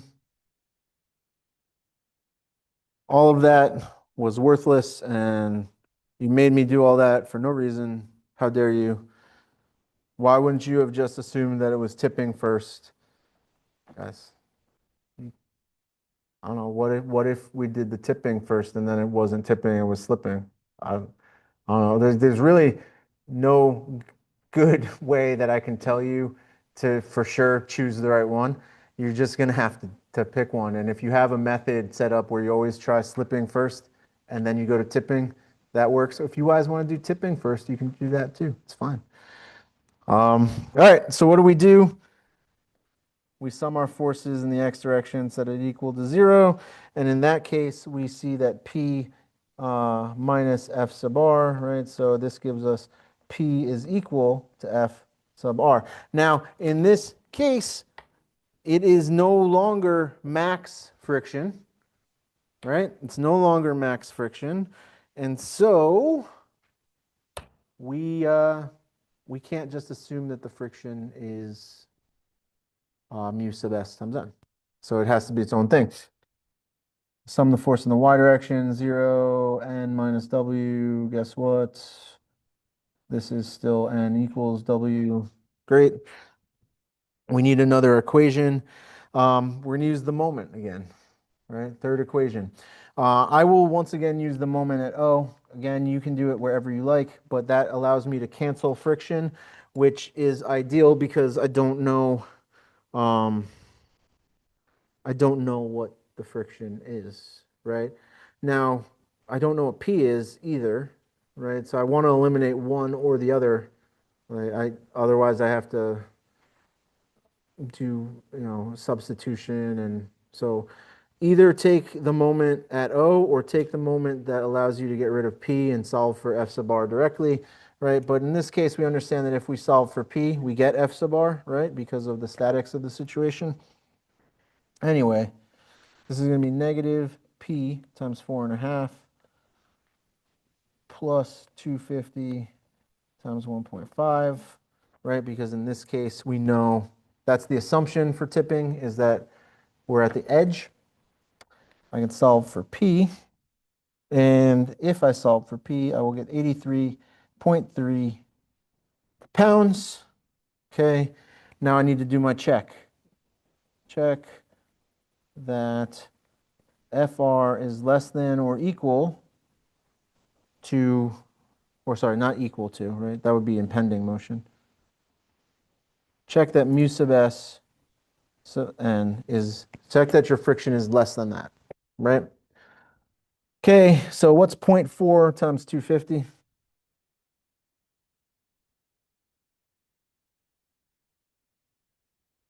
Sure is. And we know that F sub r is equal to P, so F sub r is equal to P is equal to 83.3 pounds, which is less than mu sub s, and we are tipping. Great success. We nailed it. What would have happened if, let's just say, let's explore what would happen if this was 1.5. Okay. So now you've got, instead of this, right, you've got P is equal to 250 pounds, right? So I drop where I am pushing and I get a much larger force that I'm pushing with. Now my frictional force is outside, is larger than mu sub s times n. What does that indicate to me? It is sliding. We are now moving. Okay. So what do we do then? You would need to know what mu sub k is, and then you could say, well, friction, like without having to do any dynamics, you can then say, well, friction is equal to this, right? And then you would have to redo the whole problem with the mass times acceleration instead of 0, which we're not going to do. But just as a framing, right? Like if it's not slipping and it's not tipping, then you need to say, okay, this is moving. Great. What do I do with that? Nothing right now. As it's not my job. Okay, it's not much. Anyway, all right, let's try this one. I have a Pez, a 300-pound Pez, sitting on this ramp. It's a very big Pez.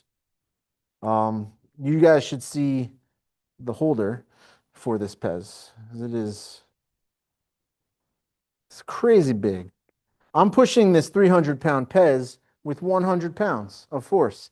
That doesn't, I don't know if that's a good idea or not, but that's my plan. I'm going to go onto this ramp and I'm going to, because you're using this ramp obviously to load your Pez dispenser. That's what we're doing. Okay. So 100-pound Pez force acts as shown because you're pushing this 300-pound block. Coefficients of friction between the block and the plane are mu sub s is equal to 0.25 and mu sub k is equal to 0.20. Determine whether the block is in equilibrium and find the value of the friction force. It's a Pez. Come on, guys. It's ridiculous. Okay. So, first thing first, we need a free body diagram. Right? So how are we going to handle this? This is a little bit different.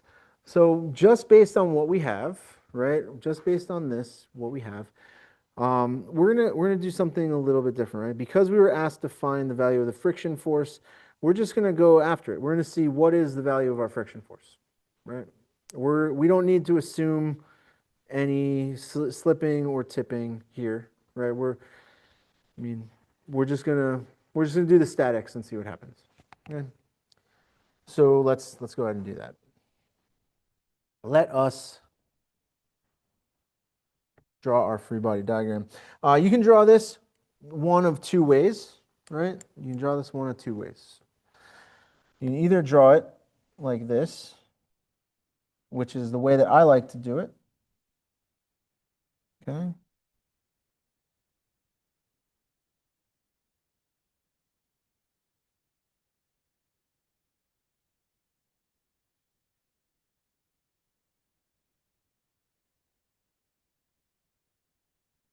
Remember that weight always points to the center of the earth, straight down. It never, ever, weight will never do this. That is not the way. Please don't draw the weight that way. You will be sad.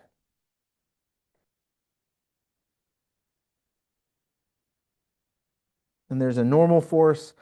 And I'm going to make an assumption, right, that I'm actually not pushing hard enough. I'm going to make the assumption that despite my best efforts, this is moving down. I'm guessing that this might not be it. Now there's the matter of coordinate axis. I will tilt my coordinate axis such that my x direction is along the plane. Why do I do it that way? Because then I don't have to do trig on three of my forces. I only have to do trig on one of my forces. What's the other way that I could draw this, Dr. D? You said there's another way. Sure, I could rotate this so that it's looking like this.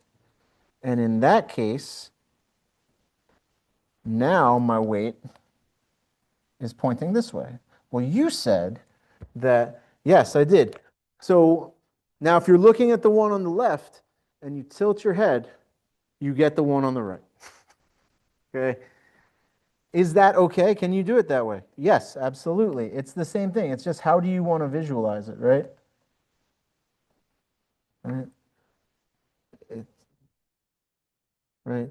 And in this case, your coordinate system would just be like this, right?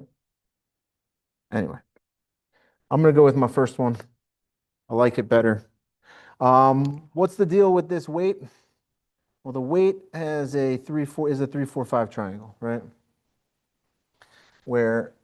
And it's going to be hard to draw. I'm going to draw it on this side instead of underneath because the normal force is there. But this is my 4 and my 3, right? Nope, I got those backwards. Sorry. This is my 3 and my 4. Yeah. Yeah. And 5 along the hypotenuse. So it's a 3 4 5.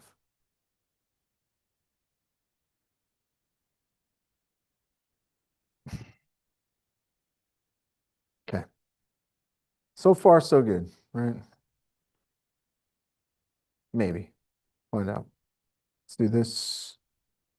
I'm gonna, no, but I'd like to move this.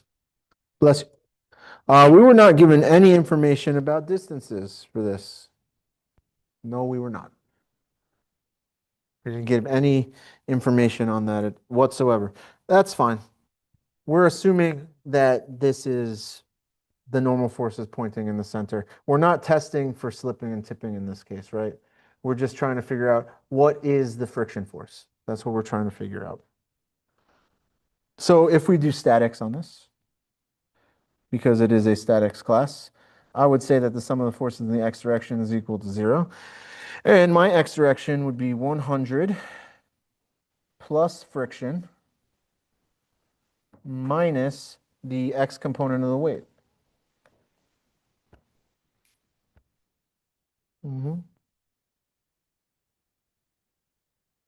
Cool. Well, I can solve for F immediately, right? Because FR should be 3/5 of 300 minus 100, which should come out to, does that do that right? Yeah. Which comes out to what? Does that come? Oh, so why do I have, comes out to 80.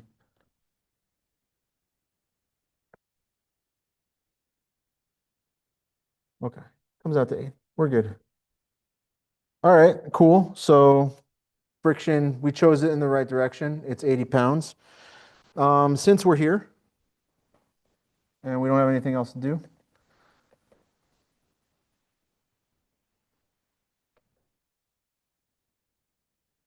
the normal force gets us 240 pounds, right? So what do we do with this? Well, the first thing we need to do is to we need to assess, is our frictional force more than the maximum friction force? How does it compare, right?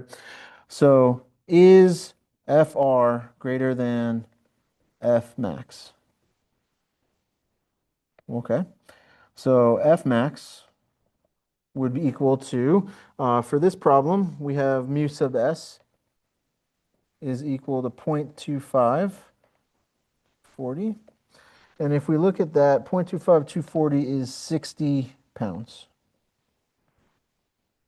F sub r is larger than 60 pounds. So what does that mean? Well, let's look at it in this context. If the x direction of my force, F max, is less, if the pushing force, P sub x, is less than my maximum friction, right? Then no motion.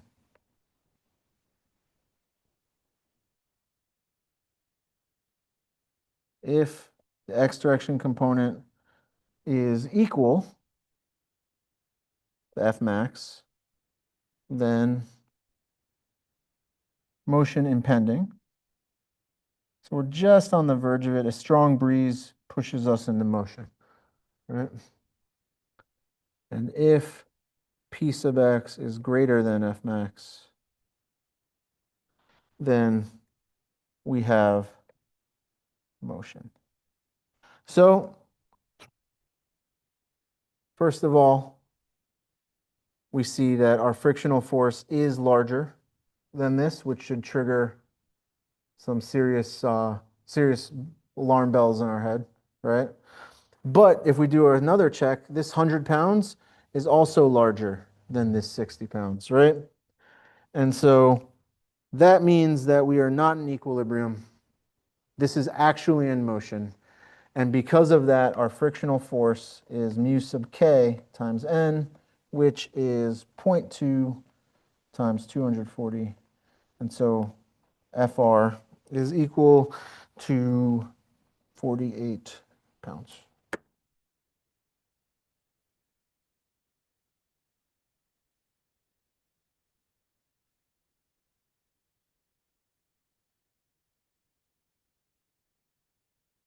Then what do we do with it?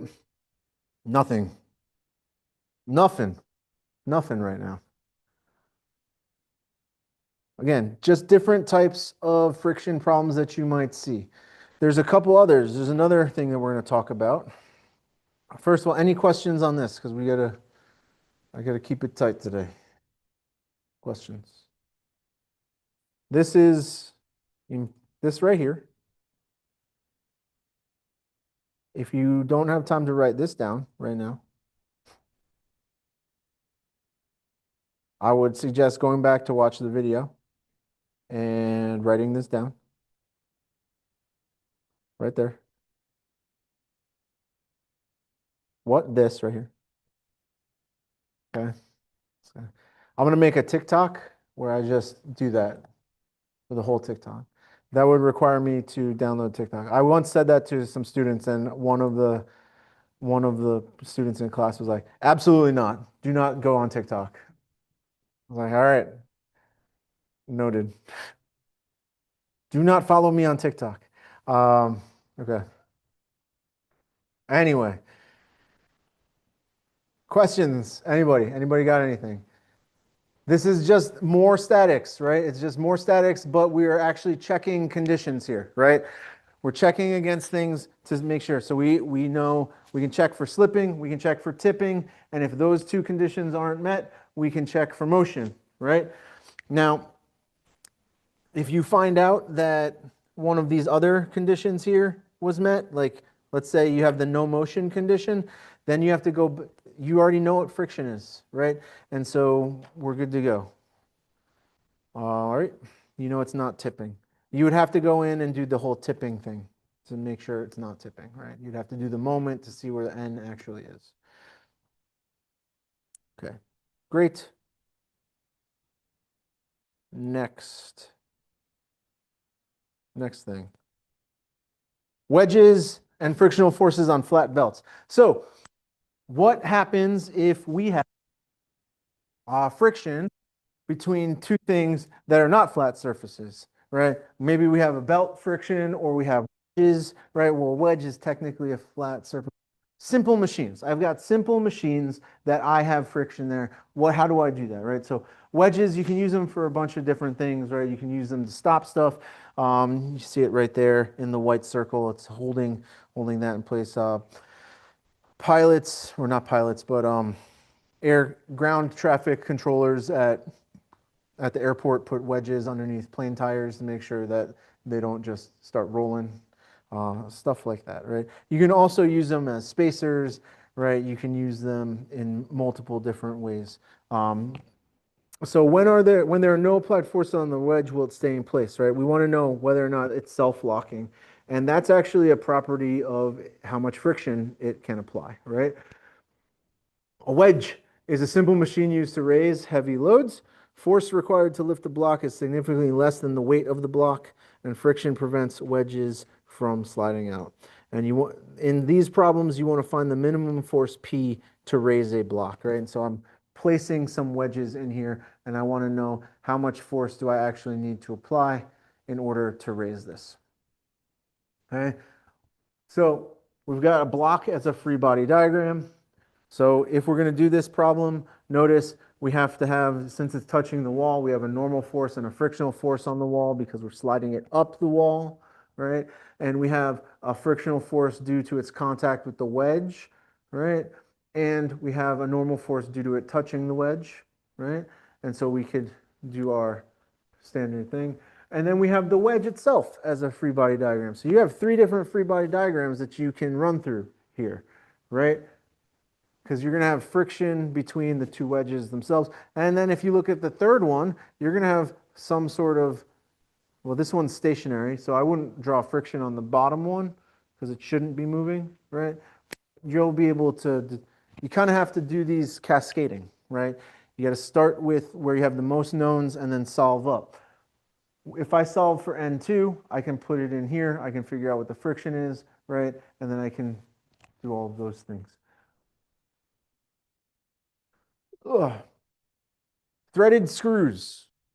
Guess what? If I am looking at like a power screw or a jack or a press, Um, if I were able to unravel the thread, what would it look like? It just look like a straight line at an angle, right? Like I just unravel it and I lay it out and it would uncoil and it would be just that. But it looks like a wedge intermittently, right? And so we can actually just do this, use a wedge calculation to figure this out. And so if we have a power thread or a screw, we have a power screw or some sort of threaded connection, we can figure out impending motion, right? And we solve for the force necessary there. Oh, well, yeah, that's great.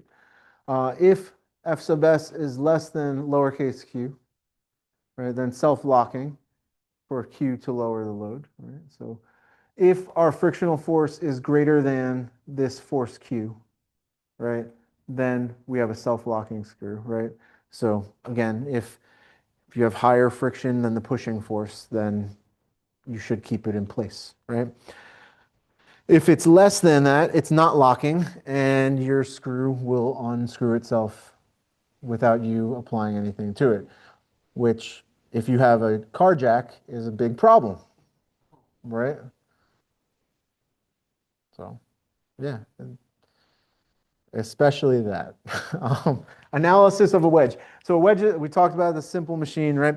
It's easier to start with the FBD of the wedge since you know the direction of its motion, right? And so here's the thing with friction. Start with the one that you're certain about which way it's moving. Draw that free body diagram first, and then equal and opposite on the next one, okay? Or on any subsequent ones in that case. The friction forces are always the direction opposite to the motion or impending motion of the wedge. The friction forces are along the contacting surfaces, and the normal forces are perpendicular to the contacting surfaces. Okay. If the object is to be lowered, then the wedge needs to be pulled out. If the value of the force P needed to remove the wedge is positive, then the wedge is self-locking. It will not come out on its own. Self-locking. That's useful, right? Self-locking stuff is useful. All right, let's try one. I've got two wedges here because reasons.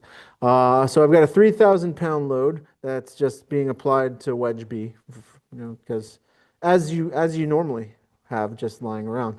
The coefficient of static friction between A and C and B and D is 0.3. So that tells us that the two materials are the same for each of the wedges since they have the same static coefficient of friction between the wall and the wedge themselves. Assume that the wedges have negligible weight. The smallest force P needed to lift 3,000-pound load. So how much force do I need to apply to lift 3,000 pounds? Okay. So let's start by drawing a free body diagram. I cheated on this one for the sake of time. So here's my free body diagram. All right, I've got the force P pushing there. I've got my normal force. Remember, we start with the wedge that we know is moving. If we know this one is moving, sliding to the right, right, or impending motion, rather, right? We're going to slide this to the right. So friction has to be pointed to the left along the surfaces, right? And notice we have two normal forces, right? We have two normal forces. Let's go back for a second. And okay. Yeah, and we have two different coefficients of friction, right? 0.3 between the wedges and, sorry, 0.4 between the wedges and 0.3 between the wedges and the external surfaces, which is what you're seeing here, right? Right.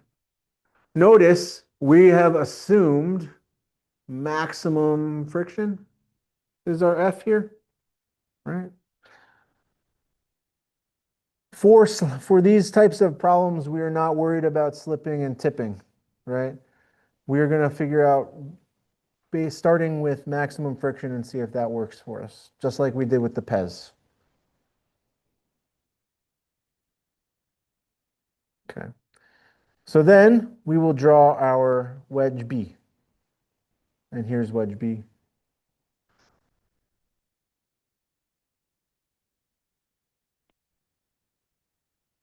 All right, you got your 3,000 pounds pointing down. You have equal and opposite friction and normal force coming from block A. And then you've got the normal force and the friction from the wall. And since we know we want to lift this, we are saying that the friction is going to oppose our lifting of this block.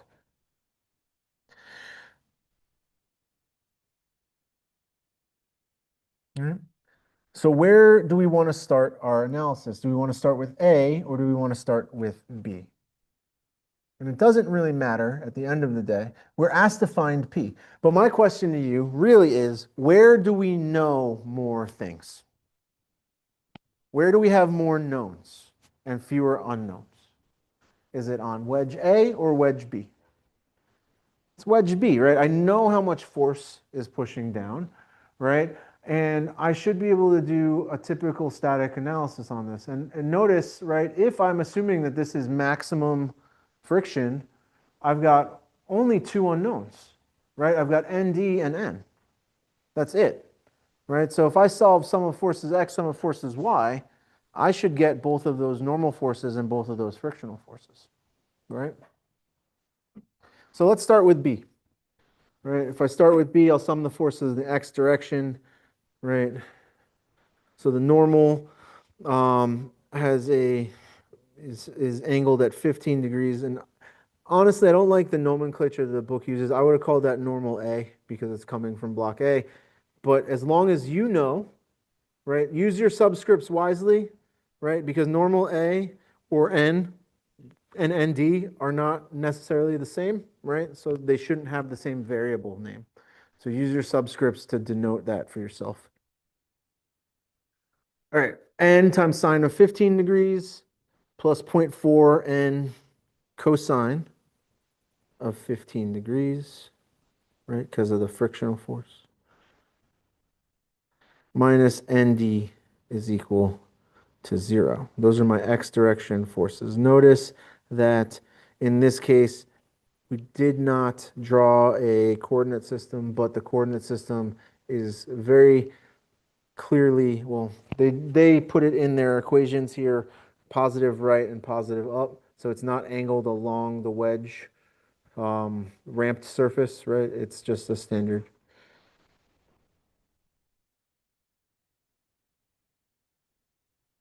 And honestly, the reason why that was done is because there are more forces that use the standard Cartesian coordinate system than there are that are angled at that 15 degrees, right?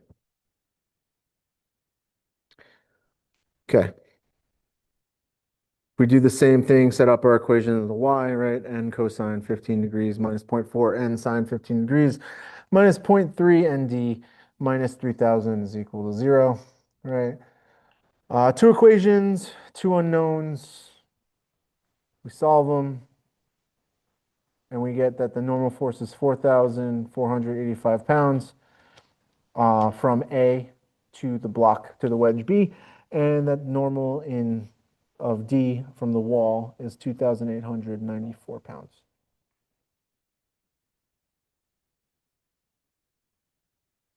The friction, so for right now, right, for right now, what we've shown is that we haven't figured out how much we were pushing with yet. But what we've shown is that in order for us to have impending motion, right, in order for us to get to the point where we're about to break friction, right, we're going to need to generate 4,485 pounds on that angled surface, right? Which is more than the 3,000 pounds, significantly. And that is because of that friction against the wall and because of the friction between the two wedges. Okay. So now we'll do wedge A, right? So we take what we know, we just found. We found all this stuff for wedge A, right? Put that in there, do our equilibrium analysis, sum the force in the y direction, NC plus 0.4 times 4,485 sine of 15 degrees, right? Do all those things. We can find the new normal force between the ground is that 3,868 pounds. Notice there was no weight for these. There's still a normal force even though they don't weigh anything. Okay. And that is because of the transmission of the 3,000 pounds all the way through. Right? There's still a contact force there. Turns out that we would need to push by solving f sub x, right? And frankly, you don't really need n sub c for anything here, right?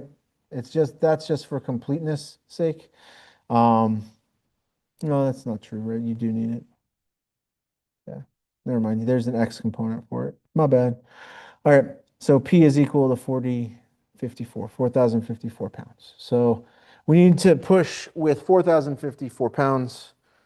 So probably you're going to want some sort of hydraulic machinery to move that for you, unless you've really been seeing gains at the gym, and then go for it.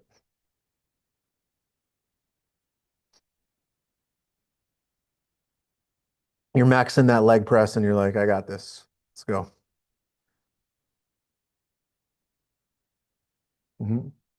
So, all right, this one's very similar, more similar to the Pez problem than the slipping tipping, right?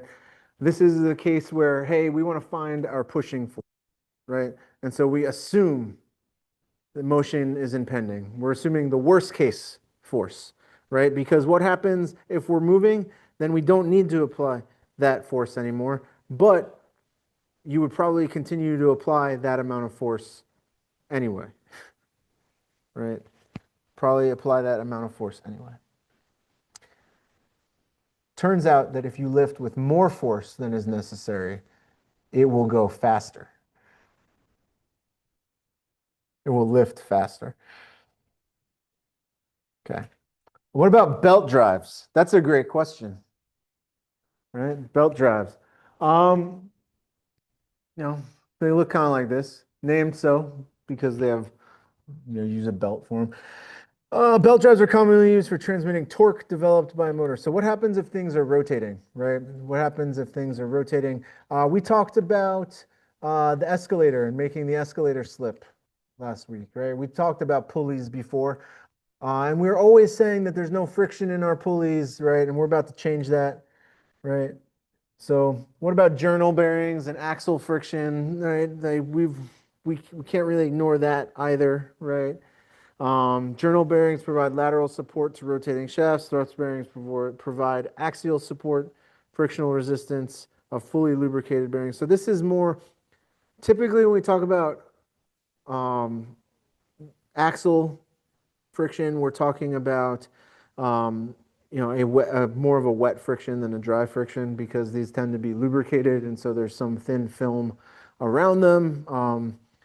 It is not that you are eliminating that friction by lubricating it, is that you are lessening the effects of it. You're lowering the coefficient of friction, but you're not eliminating it. And then there is some fluid viscosity that's inherent in there as well. Okay, so if we were talking about bearings and axle friction, right? Essentially, this is the idea of a frictional moment. You're going to have a moment that opposes your motion, your rotation. And so it's the same as a force moment. It's just applied some distance away from the axis of rotation. So in this case, we have the example, our F here, right? Our force R can be broken down into a frictional force and a normal force, right? And so our moment due to that is equal to the resultant times the radius times the sine of phi, which is the angle in between these two, right? Okay, great.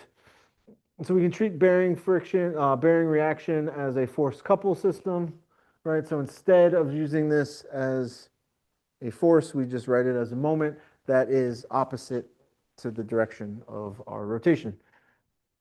Great. All right. If you want to do it graphically, draw it tangential to the circle of friction. What's the circle of friction? It's a circle that is in the direction that you're rotating. It is some distance r sub f away from the center, from the axis of rotation. Thrust bearing, and so this is really complicated. I don't think we need to go through all of this right here. That being said, super simple integrals that, right, like you just take the double integral in polar of your axis, and it's fine, right? There you go. I don't, it's fine. If you had a full circle, then you can just use the radius, right? If you have a hollow shaft, then you're going to have to use. So what does this tie into, really? This ties into the idea of moment of inertia, right? That's where these things come from. We'll talk about moment of inertia next week, right? But it's fine. We don't have time for that. No.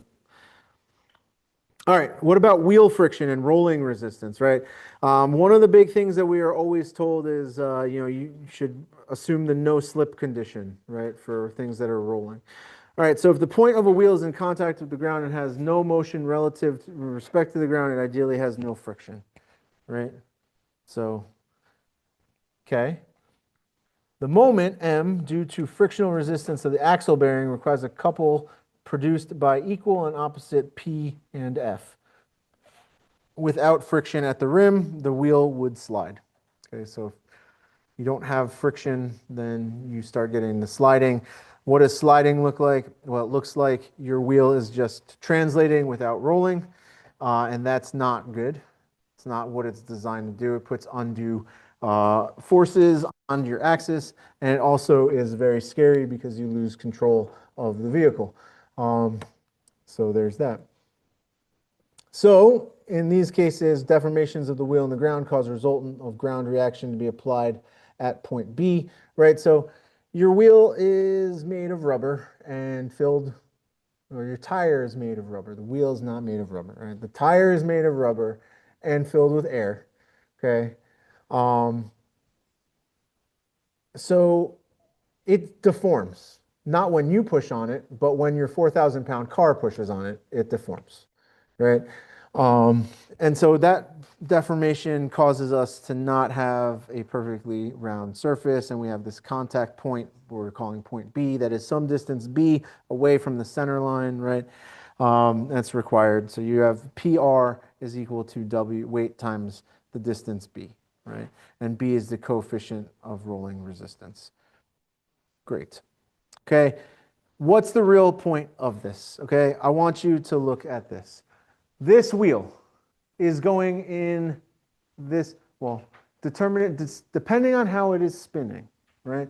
If it spins this way, this sort of spinning should cause me to go forward. So friction goes backwards, okay? If it spins the other way, then friction at that point goes the other way. When we say that you're using the no slip condition, what we are saying is that the velocity at the contact surface is 0, right? That is what that enables. It has nothing to do with friction. Okay? Draw a free body diagram for the belt. All right, so let's talk about belts. This is gross, but not as bad as the bearings, okay? Because there's no integrals. So what do I have here? I've got this belt system, so kind of like our pulley system, and you can see it kind of flares out around the sides. And I've got tension, T1 and T2. Notice they are not the same. Notice they are not the same. That's weird. That weird. Let's zoom in. Let's zoom in on this part right here, from P to P prime, right? And if I do that, look, okay, now I've got tension on one side, and I've got tension prime on the other, which is my tension plus a little bit, plus a little bit of tension, right? And then I've got some normal force, right, that I'm calling delta N for reasons. And then I've got some other force, delta F, which is my frictional force, mu sub S times delta N, right? And if I do my statics on that, right, we can do that, right? But what we really want to do is relate T1 and T2 when our belt is about to slide to the right. So belt friction, same deal as I'm grabbing the escalator handle and I pull back, right? Now I've caused slip. Belt friction can cause slipping in a belt. If you have really high belt friction, that can cause major issues for your machinery, right? So we combine to eliminate delta n, divide through by delta theta, and we get this equation, which is, it's, super obvious that you would get this equation. And then we take the limit as delta theta goes to 0, because it seems like a good idea, right? Was why not? And what this leaves us with this delta, the derivative of our tension with respect to the angle minus mu s times the tension is equal to 0. And then, you do separation of variables, and then you integrate it, right? And then you get this, right? It's great. Easy stuff. Easy peasy. Nope. So really, what the heck? What the heck do we need this for? If you're doing, this is interesting. This is an interesting result. This is telling you that the result of this friction is that the ratio of T2 to T1 is an exponential function. Okay? That means that a little bit of friction can be very bad, right? A little bit of friction can be very bad. So keep that in mind. All right, let's talk about this. Consider friction forces and indicate motion of the belt. How are belt tensions T1 and T2 related? Okay, so I have motion or impending motion of my belt relative to the surface. Okay, it's very clearly I'm pulling it this way, right? Pulling it this way. Beta is pretty large. Theta is not as large. All right, so what's our gut feeling here, right? How are these belt tensions related? Is T1 greater than T2? Are they equal, right? Is T1 less than T2? Or is T1 equal to T2 E to the mu?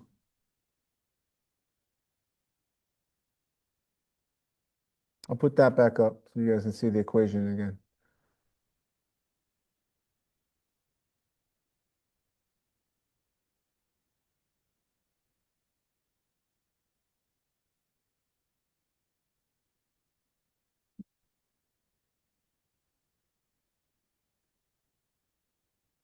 What do you guys think? There's a one, you got a 1 and 4. You got a 1 and 4.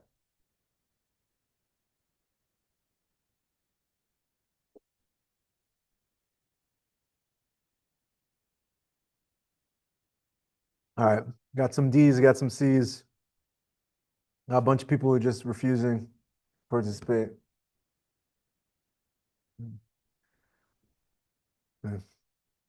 Answer is C. Why? Okay, D is the one that you want to choose, right? But if you look back at the equation, T2 is equal to T1, right? Not the other way.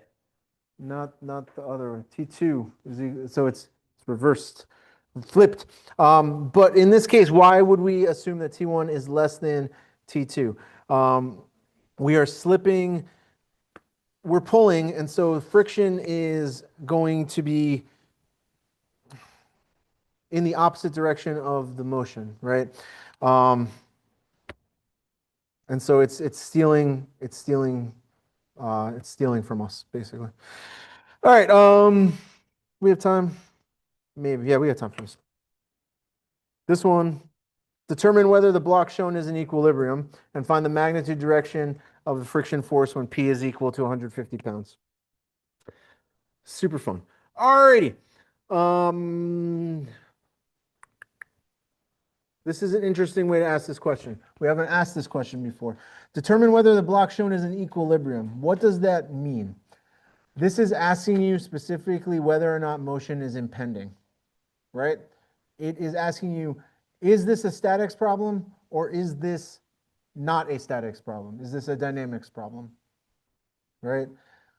And that's great because it asks it that way, we are going to use our maximum um, our definition for maximum friction.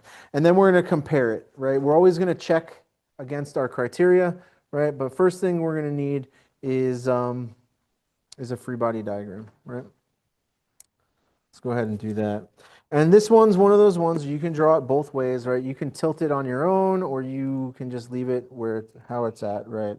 I tend to not tilt them unless I really uh, have a major issue, but you guys can feel free to do it however you like. So something roughly like that. I've got some force P here. We were told that P is 150 pound.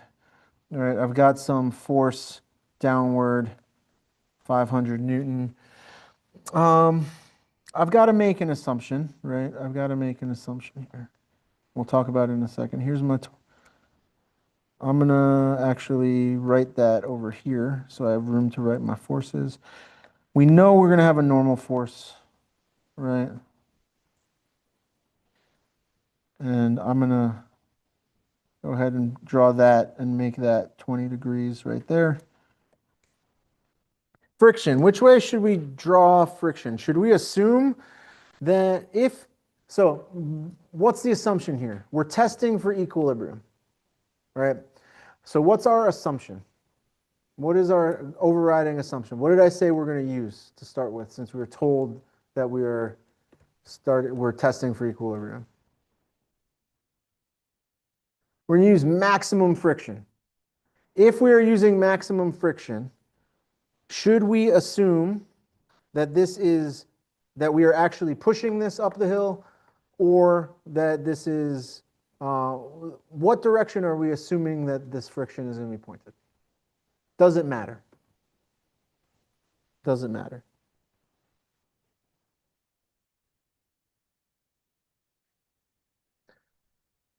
So if I'm going to assume that there's no motion, right? I'm going to assume that we're in equilibrium, right?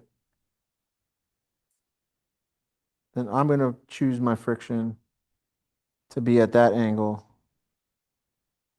And that's a 20-degree angle between there and there. Okay. Doesn't matter. For friction, we kind of want to try our best to get it opposite of what we think the motion is going to be. Most of the time, the math will definitely work out. It doesn't necessarily matter, right? But I think it's helpful to understand. All right. So coordinate system, you can choose this one or the other one. It doesn't change the amount of trig that you have to do in either case. There are two forces, right, on both sides. It doesn't really matter. So either you're going to have to take the component for the 150 and the 500, or you're going to have to take the components for friction and the normal force. That's where we're at. You know, since we kind of want friction directly, it might be a good idea to angle it, right? So we just have to worry about, I solve it, I get friction. I don't think it really matters one way or the other. 6 of one, half a dozen of the other. Some force in the x direction. Negative 150 plus FR cosine 20 degrees plus N sine 20 degrees.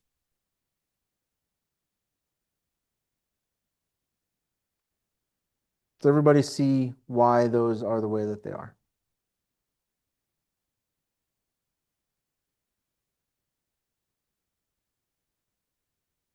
Does that make sense?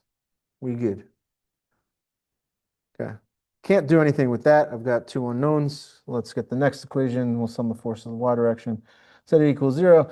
I've got negative 500 now minus FR sine 20 degrees plus N cosine 20 degrees.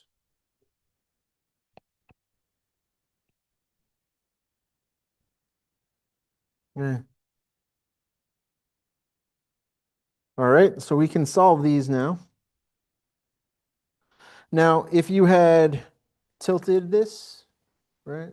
You had tilted this 20 degrees to be X and Y that way, you could have not had to do two equations, two unknowns. You could have solved directly for N and FR, the next one. Um, but here we are. So let's do it anyway.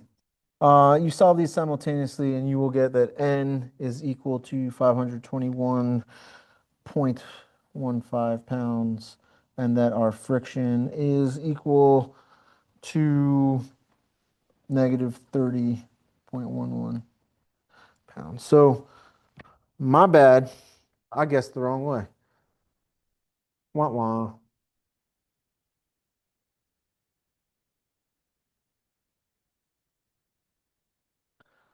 The whole point is that we need to test this value against FR, F max, right? Which is mu sub s times n. Problem statement told us that mu sub s and mu sub k, what they were.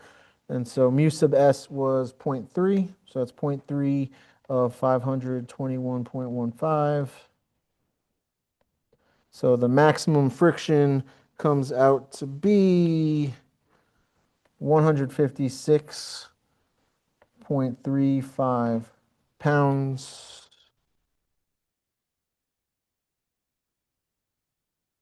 Okay.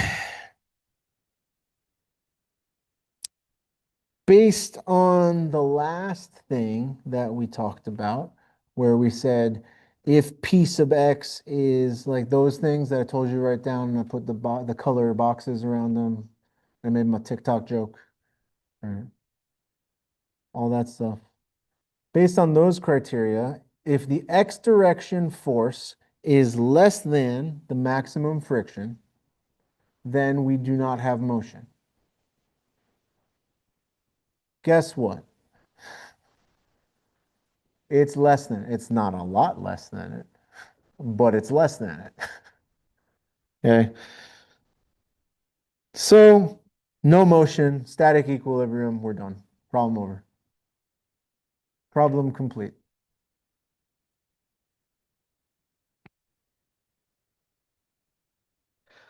We'll have to do this pulley problem later. It's super fun, but I've got 3 minutes and I don't think that I can do that.